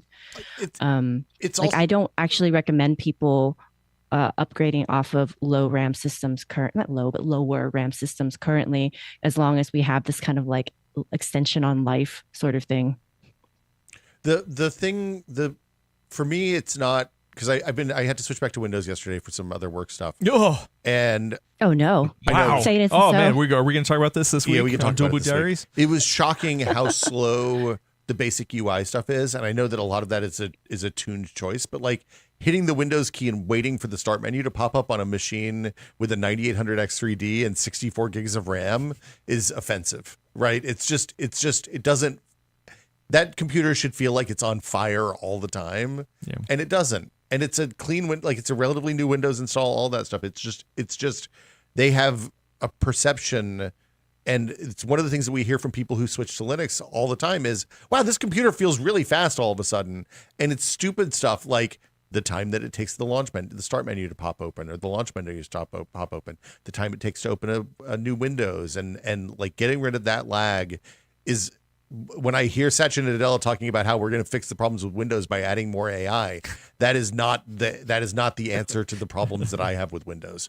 And maybe I'm not the representative consumer here, but it doesn't feel like it's getting better. It feels like it's getting worse. Yeah, true. One of the other things apparently they're trying to improve is to improve the performance of the Linux containers within Windows. So, that matters to you. That serves a specific audience. I don't think that doesn't solve my problem with Windows, nope, right? I know. Yeah. Exactly. That's an AI problem. Yeah. I got 25H2 when I booted up Windows the other day, and it ran me through that thing in Edge that's like, hey, here's all the stuff that we've added to Windows. And it was like, hey, you can generate AI pictures in Paint. No, thank you. You can make your text writing better with Copilot. No, thank you. Have you considered signing up for Microsoft 365? They didn't try to sell me anything. I was shocked. What? It was No Game Pass? No Game Pass. No Microsoft 365. How? I know. Whoa! Is the world healing? No. This was out of the installer. This was in the hey, you're in Windows. Your files like the are next safe. update. This is a full screen Edge window that just pops up after the update. You can be like, okay. hey man, we've made your computer so much better. Yeah, no, I hate that. Also, I looked up the MinRex for Windows 11, and it's still 4 gigs of RAM. What? Theoretically, come on. well, I want to build it. Can we build a Windows machine with 4 gigs of RAM and see how it runs? Do you want to do that to yourself? Yes, I'm curious. I would do that video. Oh man, it's Co- also got to be single channel too. The Copilot Plus requirement is 16 gigs. You have to have 16 gigs to be a Copilot Plus. Oh PC. man, Yeah. Oh, that's Right, interesting. Yeah, that's mandated. That's interesting. But if Because doesn't that mean that it's going to limit the adoption ability if all the vendors are having to like scale down the configs that they're offering? I mean, 16 gigs. yeah, 16 gigs is probably. I mean, who knows? No, but, I mean, most people are buying in the mid range or lower for laptops. You True, know, so yeah. that's going to become 8 gigs again. They're not really concerned about such things. They basically feel that in a couple of years it's going to become inevitable. So. All right, well, Now I don't know what that was before the RAM shortages, so that's possibly a different story. But yeah, I was actually, I mean, I raised that question as well, and I was just basically told like, hey, you know, it's you know, it's inevitable. Well, listen, you know. I They've mean, got the brain rot real good up there, it seems like. no. Look, problem solved. If you don't want Copilot on your PC, Yeah. just put in 8 gigs. Chop off the You're RAMs. good. Yeah, Well, yeah. Look, here's Sweet. Here's the other thing. Like, they know they have you because they've made it so you can't turn off Windows, right? Like they did that update that broke the Windows shutdown process. So you couldn't turn off Windows. Yeah. I was like, They vibe coded their way to the perfect solution to more Windows adoption. It doesn't go away. You can't get rid of it. It's always on. There you go. Boom. Yeah. Yeah. You can't reinstall. You can't install Linux because you can't reboot to get to the installer. Yep. Anyway, let's get over to Q&A. If you have a question right now, get in the chat at the Full Nerd Network, and that's hopefully the easiest way for us to see it. Maybe Willis can pull some in case we miss it as well. But if you're watching or listening to this later, that's okay. We still love you. You can get to the Discord link in the description, which I think is working. I haven't got any messages. Anybody get any messages of people not being able to access it? Everybody, I have not gotten any messages Okay, that said well, I that's was good. not able to join the Discord. So- I just clicked it and it worked. Okay, awesome. So if you want to join the Discord, there's a link in the description. It appears to be working. Let us know if it's not. And there's a channel in there called TFN Questions that you can put a question in. And hopefully we'll get it read here on the show. My first question actually comes from one Adam Patrick Murray, and it's for Mark Hawkman specifically.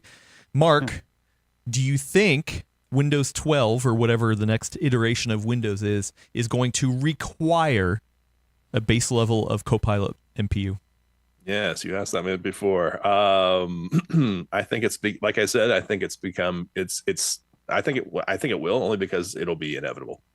Again, they have this sense that everything is just going to work out, which is somewhat true if you think of the fact that all the chip vendors are going to include, well, all the chip vendors are included an NPU.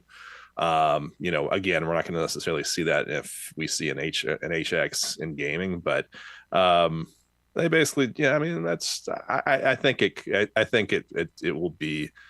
Yeah, I think it will require an NPU, and I think it'll just be like something that just is going to be like, well, everybody has an NPU, so yeah, that's it in a nutshell.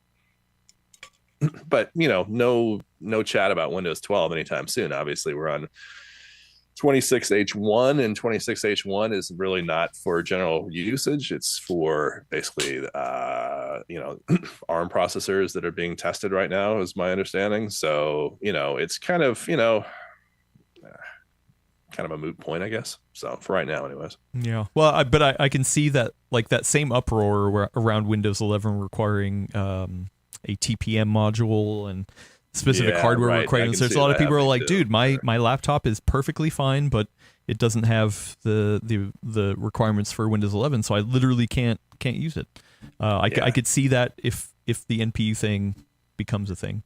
There's always that tension between local NPU, local AI, and cloud AI. I mean, AI for many people, as I said before, just basically means Chat GPT or, you know, Claude, I guess, if you're in the coding environment. And for, you know, the local for local stuff, nobody pays much attention to it. But Microsoft's still trying to, you know, use the NPU for various things, like, you know, the Windows Studio Effects has been on there for a couple of years now, but, you know, just other tasks and so forth.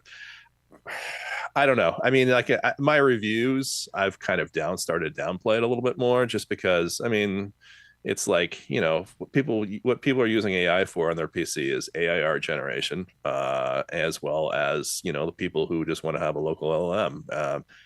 And for those people, they're getting probably specialized hardware to do so, like a Strix Halo, for example. So besides that, there's the behind the scenes stuff, but that's not really worthy, I think, of too much attention right now until Microsoft makes it so.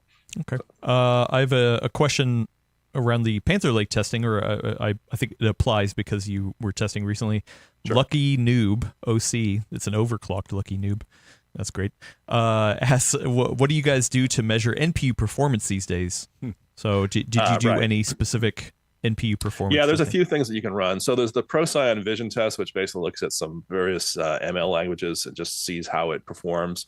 My testing usually just I focused on a couple of different things. So ProCyan has an NPU image generation test, and it's actually, which I don't know, as an aside, I'm not entirely in love with, only because two reasons. One, it gives you a score, which is too abstract for me and for kind of meaningless.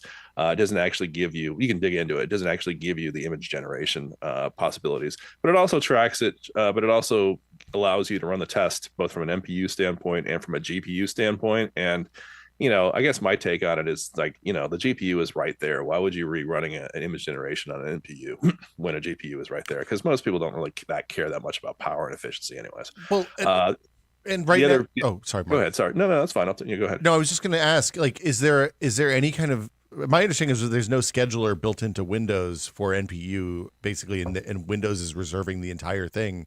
So there's not really anything you can use it for outside of the things that Microsoft makes available already, right? I'd say that's fair, but I'm not an expert on it, so I'm not. Okay. Yeah, because Procyon is able to use it. I don't know what you mean. Yeah, but I mean, when we asked, I want to say Intel at the Tech Day, what was going on, they pushed that, they kicked that can to Microsoft. Well, I think they were also saying, hey, the NPU can only be used by a single source. You can't have Windows Studio Effects on at the same time as you run the one thing at a time, and Microsoft is reserving most of that. No, those things will run in conjunction with. Oh, they can. Oh. Yeah. Just typically they don't. I think that's the fact that there's not too many simultaneous NPU tasks. Sure. But, you could run like a background blur and noise filtering, for example. Those things will work together. To go back to the question though, the other one was, is again, ProCyan, the local LLMs, which again aren't, fantastic. I think the models go up to like 7 billion parameters, and they ask the same queries. And so what it does is, again, it gives you back a score, which again, I don't really like that much, but I dig into it a little bit and just look at tokens per second, which is probably the best metric. And then honestly, I was trying to load up Intel's AI Playground, which is their front end for image generation and chat and so forth. And it just, I don't know, maybe it was just lack of support or something of that sort. But I tried to load up a Llama backend, and it just kind of like stalled out on me. So I was just like, all right, fine. I've got other stuff to do. I need to get that stuff done. So I mean, normally you might like test like a Strix Halo by saying, okay, what's the largest model that you can run? That's what I was kind of trying to do with the AI Playground, and I just couldn't get that far with it. So that's basically where I'm at with that. Geekbench also has an AI version. Where it does. It just basically it's like ProCyan Vision. It just runs a bunch of ML stuff, and honestly, it's kind of hard to tell what it does. So I don't mind Geekbench. I just kind of prefer the benchmarks that sort of show you what they're doing. Yeah, for sure. All right, we got another question in here. I highlighted it from friend of the show. While you're doing that, real quick. Yep. Somebody suggested a poll in chat. Okay. Seeing how many people are still using Windows 10. I'm actually kind of curious to see what our group says. All right. So do Windows 10, Windows 11, and Linux. Okay. Or Mac OS. Throw that in there too. 4 options. Okay, I got 4. Yeah, okay, there you go. All right. Friend of the show, Tactical Tug asks, I've got an Xbox Ally non-X. So that's what is that? The Z2 Go, I think is the chip in there. Running Windows 11. Would you say changing it to Linux would give me a noticeable performance gain given the hardware it's running? so the Xbox Ally non-X, which I think is Z2 Go, which is somewhere between a Z1 vanilla and the APU and the Steam Deck. So pretty performant, if I remember correctly. Maybe I have it wrong. Yeah, gaming performance will be roughly the same depending on the game. It might be down if the Proton is the Proton emulation is not as good per game. The thing you'll get is you won't have to update your drivers in 4 different places. I mean, yeah, well, that's the thing. Like, if you're talking about noticeable game performance gains, like so gains in gaming performance specifically, I'd say that, yeah, once again, that really depends on what you play. Yeah. Also, I mean, but then you also know that no matter what on Linux, it just won't run some of the games because of anti-cheat stuff. Yeah. So like you'd have to weigh that. Your High Guard and your Fortnite and your Call of Duty are never going to work. Yeah. But lately, I actually have re-brought out the Xbox Ally X just to update it. I like to rotate around and kind of get a new feel for any updates and things like that. So I actually have been using it lately, and I think the performance gains that you would get mostly is not gaming. It would be the interface stuff. Like it is still laggy. It is still has a hard time sometimes to switch to the correct window in the full screen experience on the Windows side. On the Windows side, and yeah, when you load Bazite up on that thing, it just runs. It just works. Like, so the performance is like, how fast do you want to get to your game and not futz around with the OS updating things or just slow performance or things like that. And also I've gotten multiple updates for the Xbox front end, which is nice. They're obviously working on it and pushing updates, but then it also requires to reload the Xbox front end.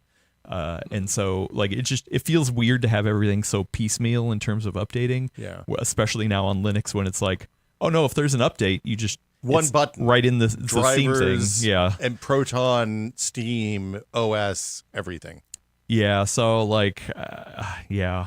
I mean, but just fundamentally for something like a game benchmark, there's nothing is 100% true because there's an infinite number of games and an infinite number of graphics paths, of course, and people do all sorts of weird choices. And there are situations where running like a DirectX 11 game that has stuttering issues through DXVK on Proton is going to actually perform better. But those are increasingly rare as we get further down this path. And like at the end of the day, the number of graphics, the amount of graphics hardware is going to denote how fast your performance is. And running on Linux or Windows, you probably aren't going to see a performance difference. It might be a little bit slower because of emulation. It occasionally will be a little bit faster or a little bit better, more performant, because the DXVK layer is remarkably efficient and actually fixes DX implementation bugs. But like, there's no magic there, right? It's not magically faster because it's Linux. It's the experience might be better or less. Hey, have you considered subscribing to Game Pass? Than the Windows equivalent will be. Yeah. I did look it up. It's actually the Z2A. I forgot it's not the Go. Also, it's got 16 gigs of RAM, at least this version does, versus the 24. In my testing on the original Xbox Ally X, I actually saw no performance gains from having the full screen experience, because the whole idea of the full screen experience is that, oh yeah, we don't load some of the normal OS stuff, and so it takes that away. But with 24 gigs in that Xbox Ally X, like it wasn't like having to take away anything anyway. Like you might feel it more on the 16 gig version. So maybe that's a good test that you can run yourself, is to benchmark a game in the normal Windows interface, but then also benchmark it in the full screen experience and see if it is actually running a little bit better there. But my guess is that it probably doesn't matter that much either. So, yeah. Okay, let's move over. Oh, I don't have Discord open. I've got it here. Let's stall for a second so I can get to the question. I have one. Oh, please. Huh? Please. Me? Okay, No, I got Willis. one. Okay. Real quick, let me get it over here. Okay, friend of the show, Tactical Tug asks, I've got a Xbox Ally. We just answered that. We just did that Oh, one. okay, sorry. Starscreamiousness says, if DLSS is so great, why can't I use it in games that don't support it? Oh, that is a great question. It is a great question. Because the developers need to implement it, I guess. That's it. I guess I don't understand the question. Well, so it needs, in order for DLSS to upscale and get all well, there's multiple things in DLSS now, right? There's upscaling, there's multi-frame gen. Reflex is now a part of the DLSS package because multi-frame gen relies on information from Reflex. And the point is, in order for that stuff to work and not have a bunch of artifacting, the game has to provide the driver some information about the state of the game. And that's why games have to actively support DLSS and XESS and FSR. There are ways to do upscaling without that, like the Duck app, the lossless upscaling app.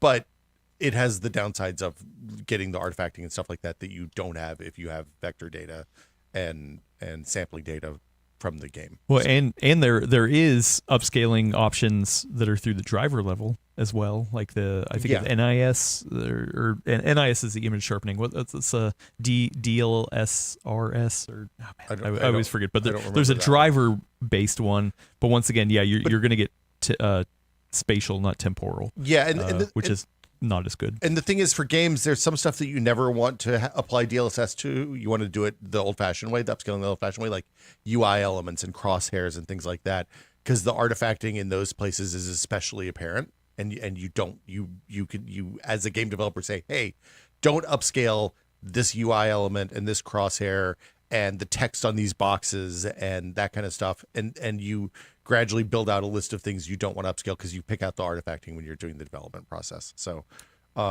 that's why I always prefer the plugin supported stuff especially for AI upscaling to stuff like the lossless upscaler and things like that. Oh, if I could. So, I mean, the Panther Lake laptops ship with something called Intel graphics software, which allows you theoretically to force on XeSS 3 and I just couldn't get it to work. I mean, it supposedly will force it on, but it just wouldn't work with the games that I tried it with. So I'm not sure if the same situation is the same, but it seemed like it needed explicit support for it to truly take advantage of it. Yeah. What do you think? What do you think NVIDIA's answer would be if we asked them, like, oh, hey, why do you only have why X number of games and there's X number of games in the world? They're gonna tell you it's because they need the math to make it good, right? I haven't used a shipping version of Panther Lake. I tested it when we were at that Intel day in some really terrible conditions, just to be clear. And the latency on their multi-frame gen was gnarly at that demo, right? I'm wildly curious to see how it performs in real life, because it felt very analogous to the first wave of the NVIDIA NVIDIA non-multi-frame gen before they were doing the perspective warp on the as the final stage to kind of realign the rendered frame with the mouse and then fill in the gaps in that shift with AI. And the difference in the 4 series frame gen to the 5 series frame gen is that I would never ever use the 4 series frame gen on a mouse and keyboard game, and I have actually turned it on mouse and keyboard games on the 5 series. So I feel like getting that data from the game is absolutely vital for upscaling for the frame gen, but especially for the frame gen, because you need those vectors for the mouse. You need the vectors for the camera movement and the objects moving in the game, or else you have all sorts of weird ghosting and horrible lag. It definitely depends on your taste for it, right? Like how you play, how much input lag you're willing to deal with. 0. But also, I know you're on one end of the extreme. I want no input lag. And then there's a lot of people who use the Duck app, as you call it, the lossless scaling app. It has a cute duck. It's a good duck. It's a duck that like kind of blurs into pixelations. That isn't always the best when it comes to visual artifacting or input lag or anything like that. But a lot of people are like, oh, it's still they still like it. So it can be a taste thing. It's the ultimate proof of bigger bar better, right? The frames have more frames. Well, no, because I think a lot of those people aren't counting frames either. They're just it just feels smoother. Fair. Yeah. But anyway, another DLSS question. We got friend of the show, Ivan R. asks, if you have a chance to ask NVIDIA why DLSS can't just have an on-off toggle.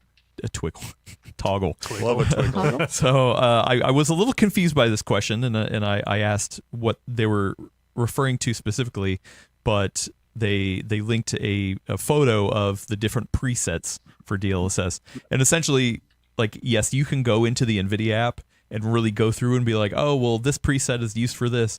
And I was looking at the testing for Digital Foundry. They were testing 4.5, the new DLSS 4.5, and they're actually only recommending DLSS 4.5 on specific presets with specific performance For upscaling? For upscaling presets. So, like, if you're using performance or ultra performance, 4.5 will be better. But if you're going to use quality or DLAA, then actually 4.0 preset is going to be better. Which, to be fair, I like, yes, it does make it really complicated, but also I think at the end of the day, you don't need to worry about it that much. Like, I never go in and change the presets, so I don't know how many people out there actually do. So well, and just to be clear, those presets that they linked, the preset M, preset H, preset all that, that's dev SDK presets. Those are translated in the game to performance, ultra performance, quality, balanced, and I think that's it. I think that's the 4 that they show most games now. And DLA, yeah. And DLA, yeah. So yeah, this is if it's native in the game, then yes, the developer will set that. Yeah. But if you're doing the override in the NVIDIA app, Yeah. then you can actually go through the whole list. Kind of like in Proton, you're like, oh, which Yeah. version of Proton do you Here's want? 50 versions of Proton. Yeah, Good and luck. it's like, okay, well, how am I supposed to know which one is actually going to do well? It does make it more complicated, but at the end of the day, I think just don't look at the presets. Just The thing I think we're missing is there was a moment there where people were scaling resolution down to hit the target frame rate on consoles, which I think is actually a really nice feature in the modern context. Like, I wish that NVIDIA just said, hey, you want 120 frames a second, we're going to DLSS the hell out of this until you hit 120 frames a second. And they don't seem to be moving that direction. I don't exactly understand why. That would be my question for NVIDIA. well, actually, that is in the 4.5, like hitting a frame rate target. Oh, It is available in there. We haven't messed around with it. I don't know if Brad has covered it either. Do either of you know if there's been any 4.5 coverage on the website? No, Okay. All not yet. right. Okay. Willis, you got a question over there?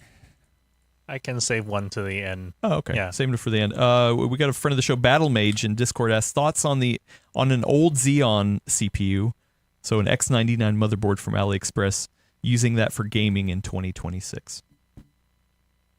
So, Elena, actually, in your recent newsletter, you talked about DDR3. I don't know if I did. I don't know if X99 is DDR3, but like, people are really digging that far down into the well. Let me just actually check. What generation? X99 is this? motherboard, that's a classic. That's a 9900, That's old. right? Like, I feel like that's even It's like older 2016, than 2017. But that was DDR4 though, right? Yeah, Was it? I think so. I'll look this up Yeah, later. okay. Real time Since fact I checking. actually have to answer the question. Yes, people are actually, at least theoretically, digging that far back. So the first thing I saw was 2 newsletters ago, and that was talking about how some Chinese builders were doing this.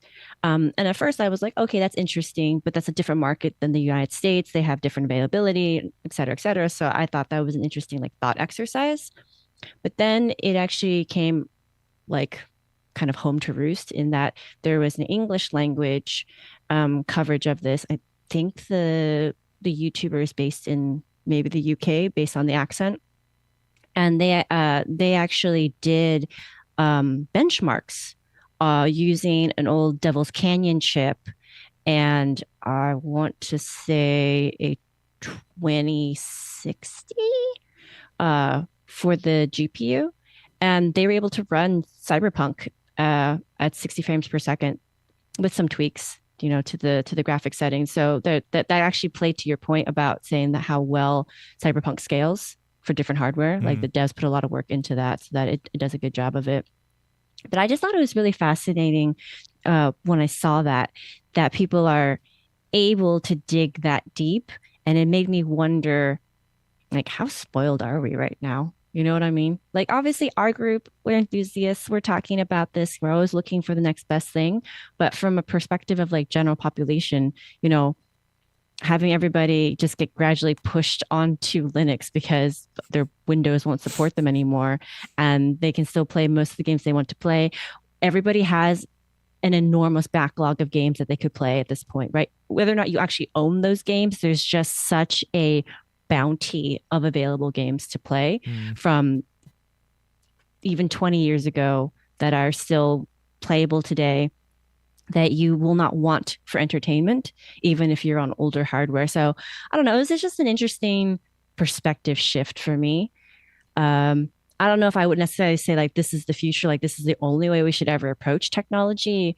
But given the times, given the context, it is kind of nice to be reminded like, hey, we've made some incredible strides, over the last decade and a half to 2 decades with our hardware that we can still pull out. Like Devil's Canyon launched, I want to say like early-ish 2014. So like 12-year-old hardware that we can still play some modern games on it. I think that's quite an accomplishment. Because even 5 years ago, 10 years ago, if you try to do that with the equivalent 12-year-old hardware, like no way. Mm-hmm. Well, yeah, you can play really old games like Cyberpunk. Yeah, ancient stuff. Really, really old. Hey, look, like historic the games. good news is that classic games like Shadow of the Tomb Raider run on any hardware now. So yeah, pretty much. Can I also say I'm very late on the train, but I just beat Cyberpunk recently. I mean, it's always good to wait until a lot of the patches and all the work is done. So yeah, look, nothing wrong with that. And somebody in chat said this a minute ago, but in fairness, you could say that the first year of Cyberpunk maybe doesn't count because it didn't run on anything during those early days. Yeah. So, that game launched rougher than anything I remember very in the last decade. Yeah. So, I don't know. A friend of the show, Datus, in the chat said, I do a decent number of lower budget builds. DDR3 has never tempted me. So, yeah, I mean, that's fair. Yeah. If you had new parts available to you, there's no reason to go back to older hardware. Yeah. So I think to loop it around to answer this person's question, right, where they asked, like, is it worth doing X99? I looked it up, confirmed. It was launched in 2014. So that's the DDR3-ish era. I think there may be like somebody was saying, like there might have been some boards that supported DDR4 as well. I think that's just basically based on your use case, right? Like if you think you can get the frame rates you need off that hardware, like why not? If you think that you're going to have a use case where you're going to make use of the more cores, because they said the Xeon part, right? Mm-hmm. Then sure. I think at this point, it's kind of less about do the specs of what I'm looking at match what I think other people will approve of? And it's more of just pragmatically, does it do what you need it to do? Yeah. Great. Yeah. Keep rolling. I have heard from Jeff from Craft Computing that those old Xeon boards are actually really good for home lab stuff. Like a lot of people buy. Yeah, he lives in a place where electricity is real cheap, and I'm going to go and tell you, Broadwell E is not. I'm not turning that thing on in my house unless I get solar. Yeah, I mean the downside is what are you saving in cost versus materials versus electricity. Good point. Good point. My $150 5-watt B-Link paid for itself in like 3 months, basically, when I turned the Broadwell E off. I was going to say. The other thing is memory bandwidth is such a performance limiter, especially in UE games, especially if you're playing older UE4 games and some UE5 games. Like you can turn up the memory speed and see a commensurate performance improvement. So for that alone, for games, I feel like DDR3 is a hard pass for me, and DDR4 I have some real serious questions for. Look. We'll talk about memory bandwidth in our 4 GB Windows 11 RAM tests here later. You're really going to try that? I'm going to do it. I am wildly curious to see how bad it is. I mean, you could do it on this laptop. It's got replaceable sodiums. I'm going to do it in a desktop. I'm going to put a 4 you want to do it in a desktop? Yeah. Oh man. Like let's get some 4 GB DDR5 sticks and see 2 GB DDR5 sticks and see how it goes. I don't think I have those. Man. No, I don't think they made those. I think we have to build an older machine. Speaking of older hardware, I'm going to pose a question to the group. I'm going to sneak one in real quick. This comes in from Eleni. One of the thoughts I had while writing last week's newsletter, I was wondering, I was like, man, I wonder if the hardware shortages get bad enough if any of these companies would actually consider reviving driver support for older hardware, right? So like they just basically end of life, like the mighty, the Hall of Fame worthy 1080 and 1080 Ti, like. Do you think we could ever see driver support return, or them maybe even turning open source, haha, so that it would be supported by the community? I mean, I think one of their messaging, and AMD did this too when I can't remember which generation recently had the big kerfluffle, or wait, what was the word? The other word? Kerfuffle. The fracas? Fracas, whatever. And yeah, it's kerfluffle. Donnybrook? There's an F. There's an L Kerfuffle. after the F, right? Yeah, There is no three L. Fs. Somebody got really I know, right? persnickety They got about very that. kerfluffle. They were starting a kerfuffle. Yeah. You're a kerfuffle. Anyway, what was I saying? Impossible to say. I don't remember. That's okay. You were I'm talking getting about older. Driver support. yeah. Driver support. Oh yeah. Is that technically those GPUs have been out for so long and are so stable that they're like, hey, there's not much we could do to update those anyway. Like, yes, newer games, and maybe you could do some tweaks to have them run better, but at least the messaging from the other side was that because they've been around for so long, it's generally pretty stable. You're generally going to get the same performance. We don't need to really go back and do much tweaking. Is that true? I don't know. But Fair. Generally. You know what they should do? Here we go. Bring back dual GPUs. Yeah. Oh, That's no. just what everybody wants. We're reviving this argument from last week. I think I don't think they're going to open source. I don't think NVIDIA is going to open source old drivers, just for the record. More so, like they like their what is it, the blob, the proprietary blob embedded in there. And as much as we love trying out Linux around here, the market share is still, for desktop PC gaming, is still predominantly In this Windows, channel, so. it's 24% though, baby. Oh, true. Yeah. The poll. Yeah. We've got 24% Linux, 52% Windows 11, Self-selecting. 13% still Windows 10, and 10% Mac OS. What are you doing hanging around here? Wrong podcast. Yeah, wow. You know what?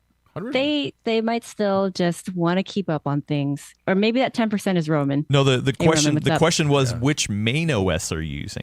So they're I saying know. their main What's OS. up, Roman? Yeah. Yeah, Oh, Jason it is Cross. Roman. 14 people said yes. Jason Cross, yeah. There. There you go. Said Boom. Mac Love it. OS. Oh, you're Yeah. good at math. I will say though that this is surprising because I think the last time we did this poll was like maybe half a year ago. And I think the Windows 10 number was much higher then. So people definitely shifted after the whole October, like quote unquote, end of life. It looks like they shifted down one notch, if I'm guessing. To Linux. Yeah. Yeah, right. I mean, I think, to be fair, I think, yeah, that's probably makes sense. No, I think that's fair to say just because the Windows 11 number didn't really tick up a ton either. Last series question, just a real quick one. Friend of the show, Starscream, has also asked, have you guys looked at the new Thermal Grizzly WireView Pro GPU from DeBauer? No, I have not. It's something, I mean, I've looked at it. Yeah, it looks cool. Like, I've been like, oh, this looks interesting, but we do not have one on hand. I don't think we have any plans to test it out, but it looks interesting. Anyway, Willis, you said you had one I last got fun question? One more. All right, one more. let's do it. All right. Friend of the show, Gentlestone, asked, can you tell us about the new podcast with Russ from Retro Game Oh, Corps? yes, I Yeah. can. I was hoping What? that was the one that you There's a held new on to. podcast with There's a- you and Russ from Retro Game Course. Well, So, you know. real quick for context, we launched a teaser. Was it just this week? Last week? Teaser of a teaser Teasers on of Saturday. a teaser. And it was very cinematic, very Breaking Back-esque, shot by our, very dear friend Dan Masaoka. And you guys were in the middle of the desert somewhere. So what's up with this? Open on a desert scene. Oh, boy.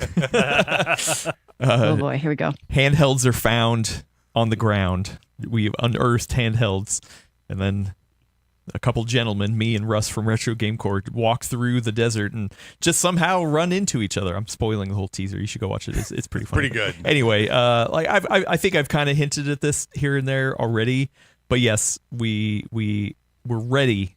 We're approaching a date where a new handheld podcast or handheld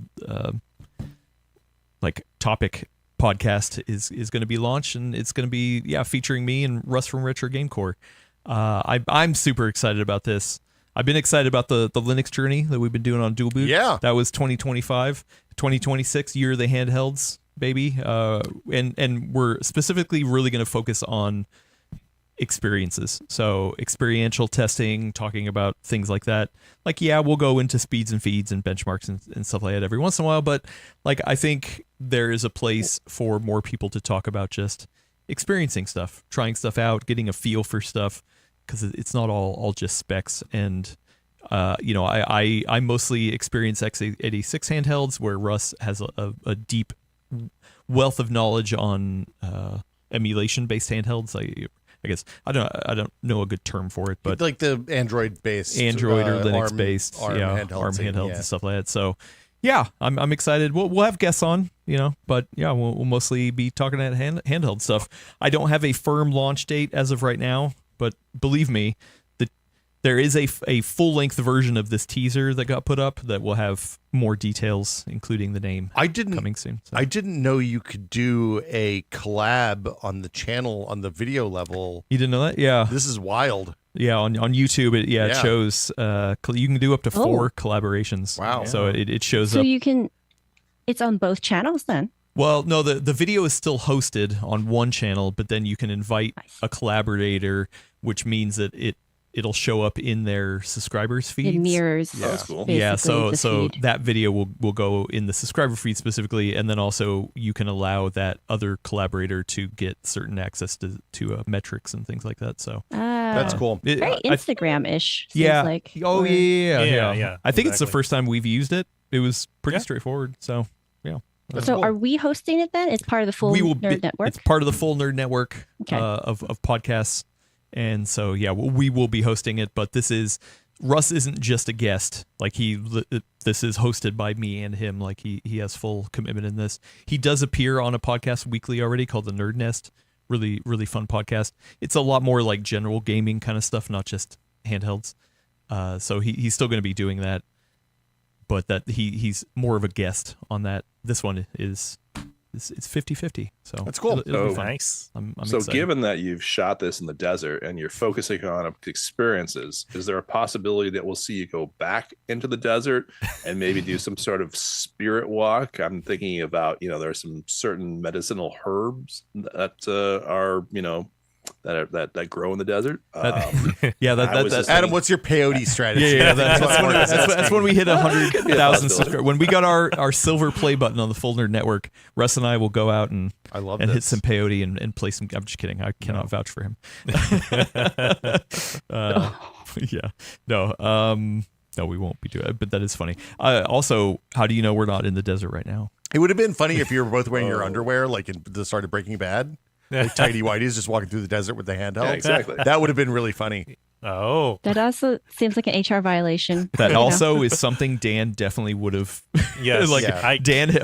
Dan was the guy behind Hardcore Hardware, coming up of like, oh, what if we had Gordon do this? And Gordon never said no. Gordon was so. always game. yeah, Gordon was always game, it's a stupid so- idea. Gordon was always there. Yeah, Dan did have some bad ideas, which you'll see in the full introduction trailer Hell yeah. video. But yeah, no, actually, Missed an Wow. opportunity. Lindsay agrees with Mark. Maybe more like a Fear and Loathing kind of vibe. Oh, We go real there you super go. wide Yeah. angle lens, and That's we right. get real Yeah. close. And I don't know You if you know, guys are cool trim enough out. for Fear and Loathing, but Definitely- I think you no, could no, definitely no. wear Well, underpants no. in the desert. Russ is pretty cool. Have you seen Russ Russ? is cool. I'm like Russ is Russ's awesome. number one fan. Like Yeah, Russ is great. really, the podcast is just me getting a chance to chat with Russ more often. Yeah, I mean, look, that's the secret of all podcasts. Exactly. So anyway, yes. Last technical note I need to bring up for all you people who have stuck around to the end, just so that it is not a surprise. We've been working on the back end to enable dynamically inserted ads into the audio version of the podcast. So a lot of people might know this is that, I mean, most of the podcasts I listen to usually do that as well, where you'll mark where you want the ads to be placed, and then it geolocates you, whatever, identifies you and serves you ads into there, and it just gets inserted into the audio file. Like, do I love this? No, but like I think it's a way to help sustain our podcast products and continue to hopefully keep us a paycheck. Not that we're pocketing this money, but it helps. It You gotta helps get that job podcast security, cheddar right? is all I'm saying. So yeah, we don't know exactly when it's going to be enacted. We are laying the groundwork right now, but I wanted to give people a heads up. So give us feedback. If you're like, oh man, this really sucks that ads are going to be dynamically inserted, that's a real bummer. Let us know. If you accidentally get served an ad that you think is inappropriate or something that you don't think that we would support, please let us know, because we do have some levers to go in there and make sure that we're not serving ads. I mean, we're not looking at the ads, but we have the levers to show which kind of categories and stuff, like gambling. We're already going to turn that one off. We're no gambling ads on our podcast. But if they do show up, please let us know. And yeah, so I'm also going to start off small, try not to flood the feed with a bunch of podcasts or anything like that. But this is a business, and we do need to try to keep the business afloat. So we'll see how it gets pushed in. And to tell you the truth, most of the time that happens, it's usually an exact 30 seconds. And guess what? In my Pocket Cast app, No, don't say that. You can't say that out loud. Okay, don't give them the ideas. Don't give You them ideas. need to listen. Like, listen. Look, if you listen to the ads like 3 times, it's even better. No. But yeah, they track. Yeah, they No, 'cause Apple they're- Podcast gives and Oh, but Spotify give like per minute listens. Oh, okay. Well, that's that. But like Pocket Cast just downloads. Yeah, the if you listen to audio podcasts, after, it doesn't matter. Go yeah, nuts. Yeah. Yeah. So we there you go. mentioned, was it like McDonald's, Metamucil here so much? Will we get ads for those? I wonder. We will have, if we get a Metamucil ad, we will have it here on the table. I will be pitching. I'm not drinking heck the out of this. Metamucil. You'll be I'm going to make eating you it in smell real it. time. I'm going to make you drink it. I'm going to make you eat it. Nope. Sprinkle it on your pizza. Nope. Yeah, believe Nope. me. This is a HR. If we got- HR. Taco Bell for Will. Yeah. I mean, listen, if we got a really cool sponsorship like that, yeah, you would know about it. Adams. Liquid Death. What about Oh. prunes? What about Yeah, dried dates, American California Hey, dried hey. plums? What's wrong with Hey, this? hey, no besmirching the good name of a warrior's drink. Look, I love a prune, but I'm not going to drink the prune juice. Okay, Why that's not? all I'm saying. Smell it. Just smell it. Look, the podcast is too long for that. If we open the show by drinking a bunch of prune juice, it's not going to be good by the time we get to the end. That's all I'm saying. Yeah. Lewis Law says you guys need a food nerd show. Tagging Elena. Yeah, I agree, and hopefully, if we get if putting ads helps us expand the Full Nerd Network to include more shows like a full nerd or a full nerd Listen, Elena. a food nerd show, then hopefully I'm so sorry to tell you that April Fool's Day is a Wednesday this year, so we will not be able to time a full stomach exactly with the date. Bummer. Anyway, check back next week for your fix of PC talk here on the Full Nerd. If you want to listen to us or watch us live, go over to YouTube, find the Full Nerd Network YouTube channel, subscribe over there, hit that bell button so you get notified when we do go live, which is every Tuesday at 11 a.m. ish Pacific. We will be live here. Come hang out with us in the chat, all you fine folks. But if you can't join us, that's okay. Maybe you're working. Maybe you're trying to bring in the big bucks. I can't fault you for that. But you can listen to us or watch us later. We're on that YouTube channel if you want to see our faces. Or if you just want to get us straight into your ear holes, you can grab the RSS feed wherever fine RSS feeds point to. Soon, including some ads, I guess. And then if you would like to just get your taste of the Full Nerd and Full Nerd adjacent topics through the written word, the strong written word, then you can subscribe to the Full Nerd newsletter that appears on PCWorld.com/newsletters/PCWorld. That's PCWorld.com/newsletters/sign up to sign up Thank you. for the Full Nerd newsletter. You know what a great time of week for a weekly audio version of the Full Nerd newsletter, the official newsletter of the podcast would be Wednesday. Wednesday would be a great day for that to drop. I'm just saying. Maybe an upcoming Wednesday in a couple I'm months. just saying Wednesday is a great day for a podcast. I've always said Wednesdays are made for podcasts. Yeah, and maybe it's just no. a test And, run. Who says you we know. can't do 2 podcasts in a week? Sure. Yeah. Yeah. I guess we'll see. But either way, Elena is doing amazing writing over there. Not only recapping what we talk about here in the show, but also giving her own weekly rant. If I would say, and I don't think you would say this, but I'm going to say this. This in my mind, every time I read one of those, it does feel like an old school Gordon style kind of rant. You know, you get a platform that you get to stand on and you get to rant about it or provide some insight into Elena's brain. Then Scary place. yeah, that's what the newsletter is. And then at the end, gives a nice smattering. Just really throws some spaghetti at the wall to see what's al dente of other topics that she thinks that you would appreciate as somebody who likes the full nerd. So yeah, go subscribe over that at PCWorld.com/newsletters/sign up. And that just rolls off the tongue, Adam. It really does. You know what? I know, Brad. Yeah, Brad Brad couldn't is join us still in today chat because listening. hopefully, if he is in Brad- chat, please make Yeah. a. Come on. I think that I think that Actually- is an unimpeachable URL. Honestly, Can't we go to tiny URL or something? Like, isn't there? There's got to be an easy way for us. There's no way to just- make a URL shorter in 2026. I'm sorry, you just got to keep saying the whole long thing. Dang it! Yeah, just make a shortcut. We really, Elena. Let's not wait for Brad. Maybe that won't happen. Also, to be fair, it's not Brad's thing. Like, I'm sure, yeah.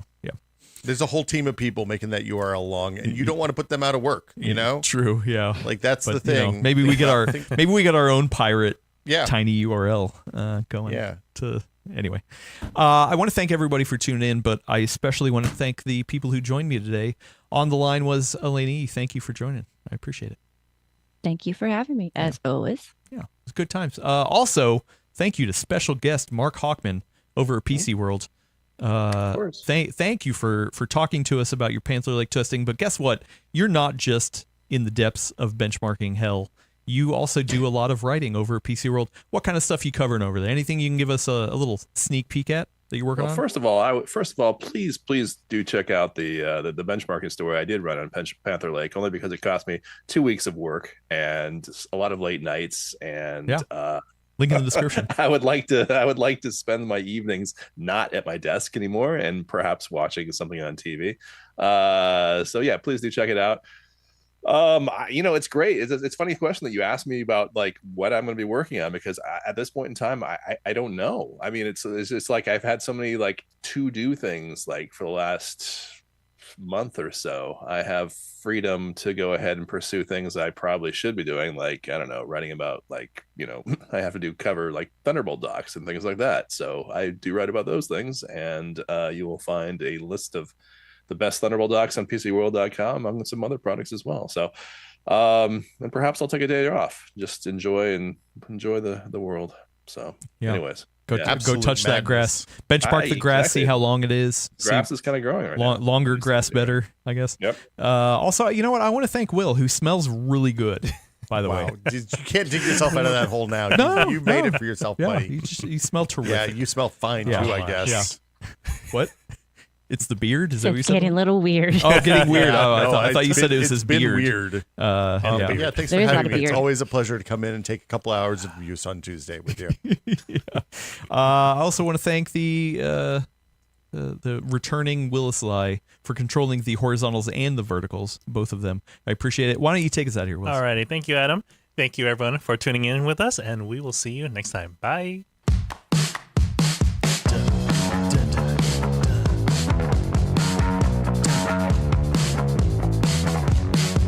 Snow. No, it's not snowing around here.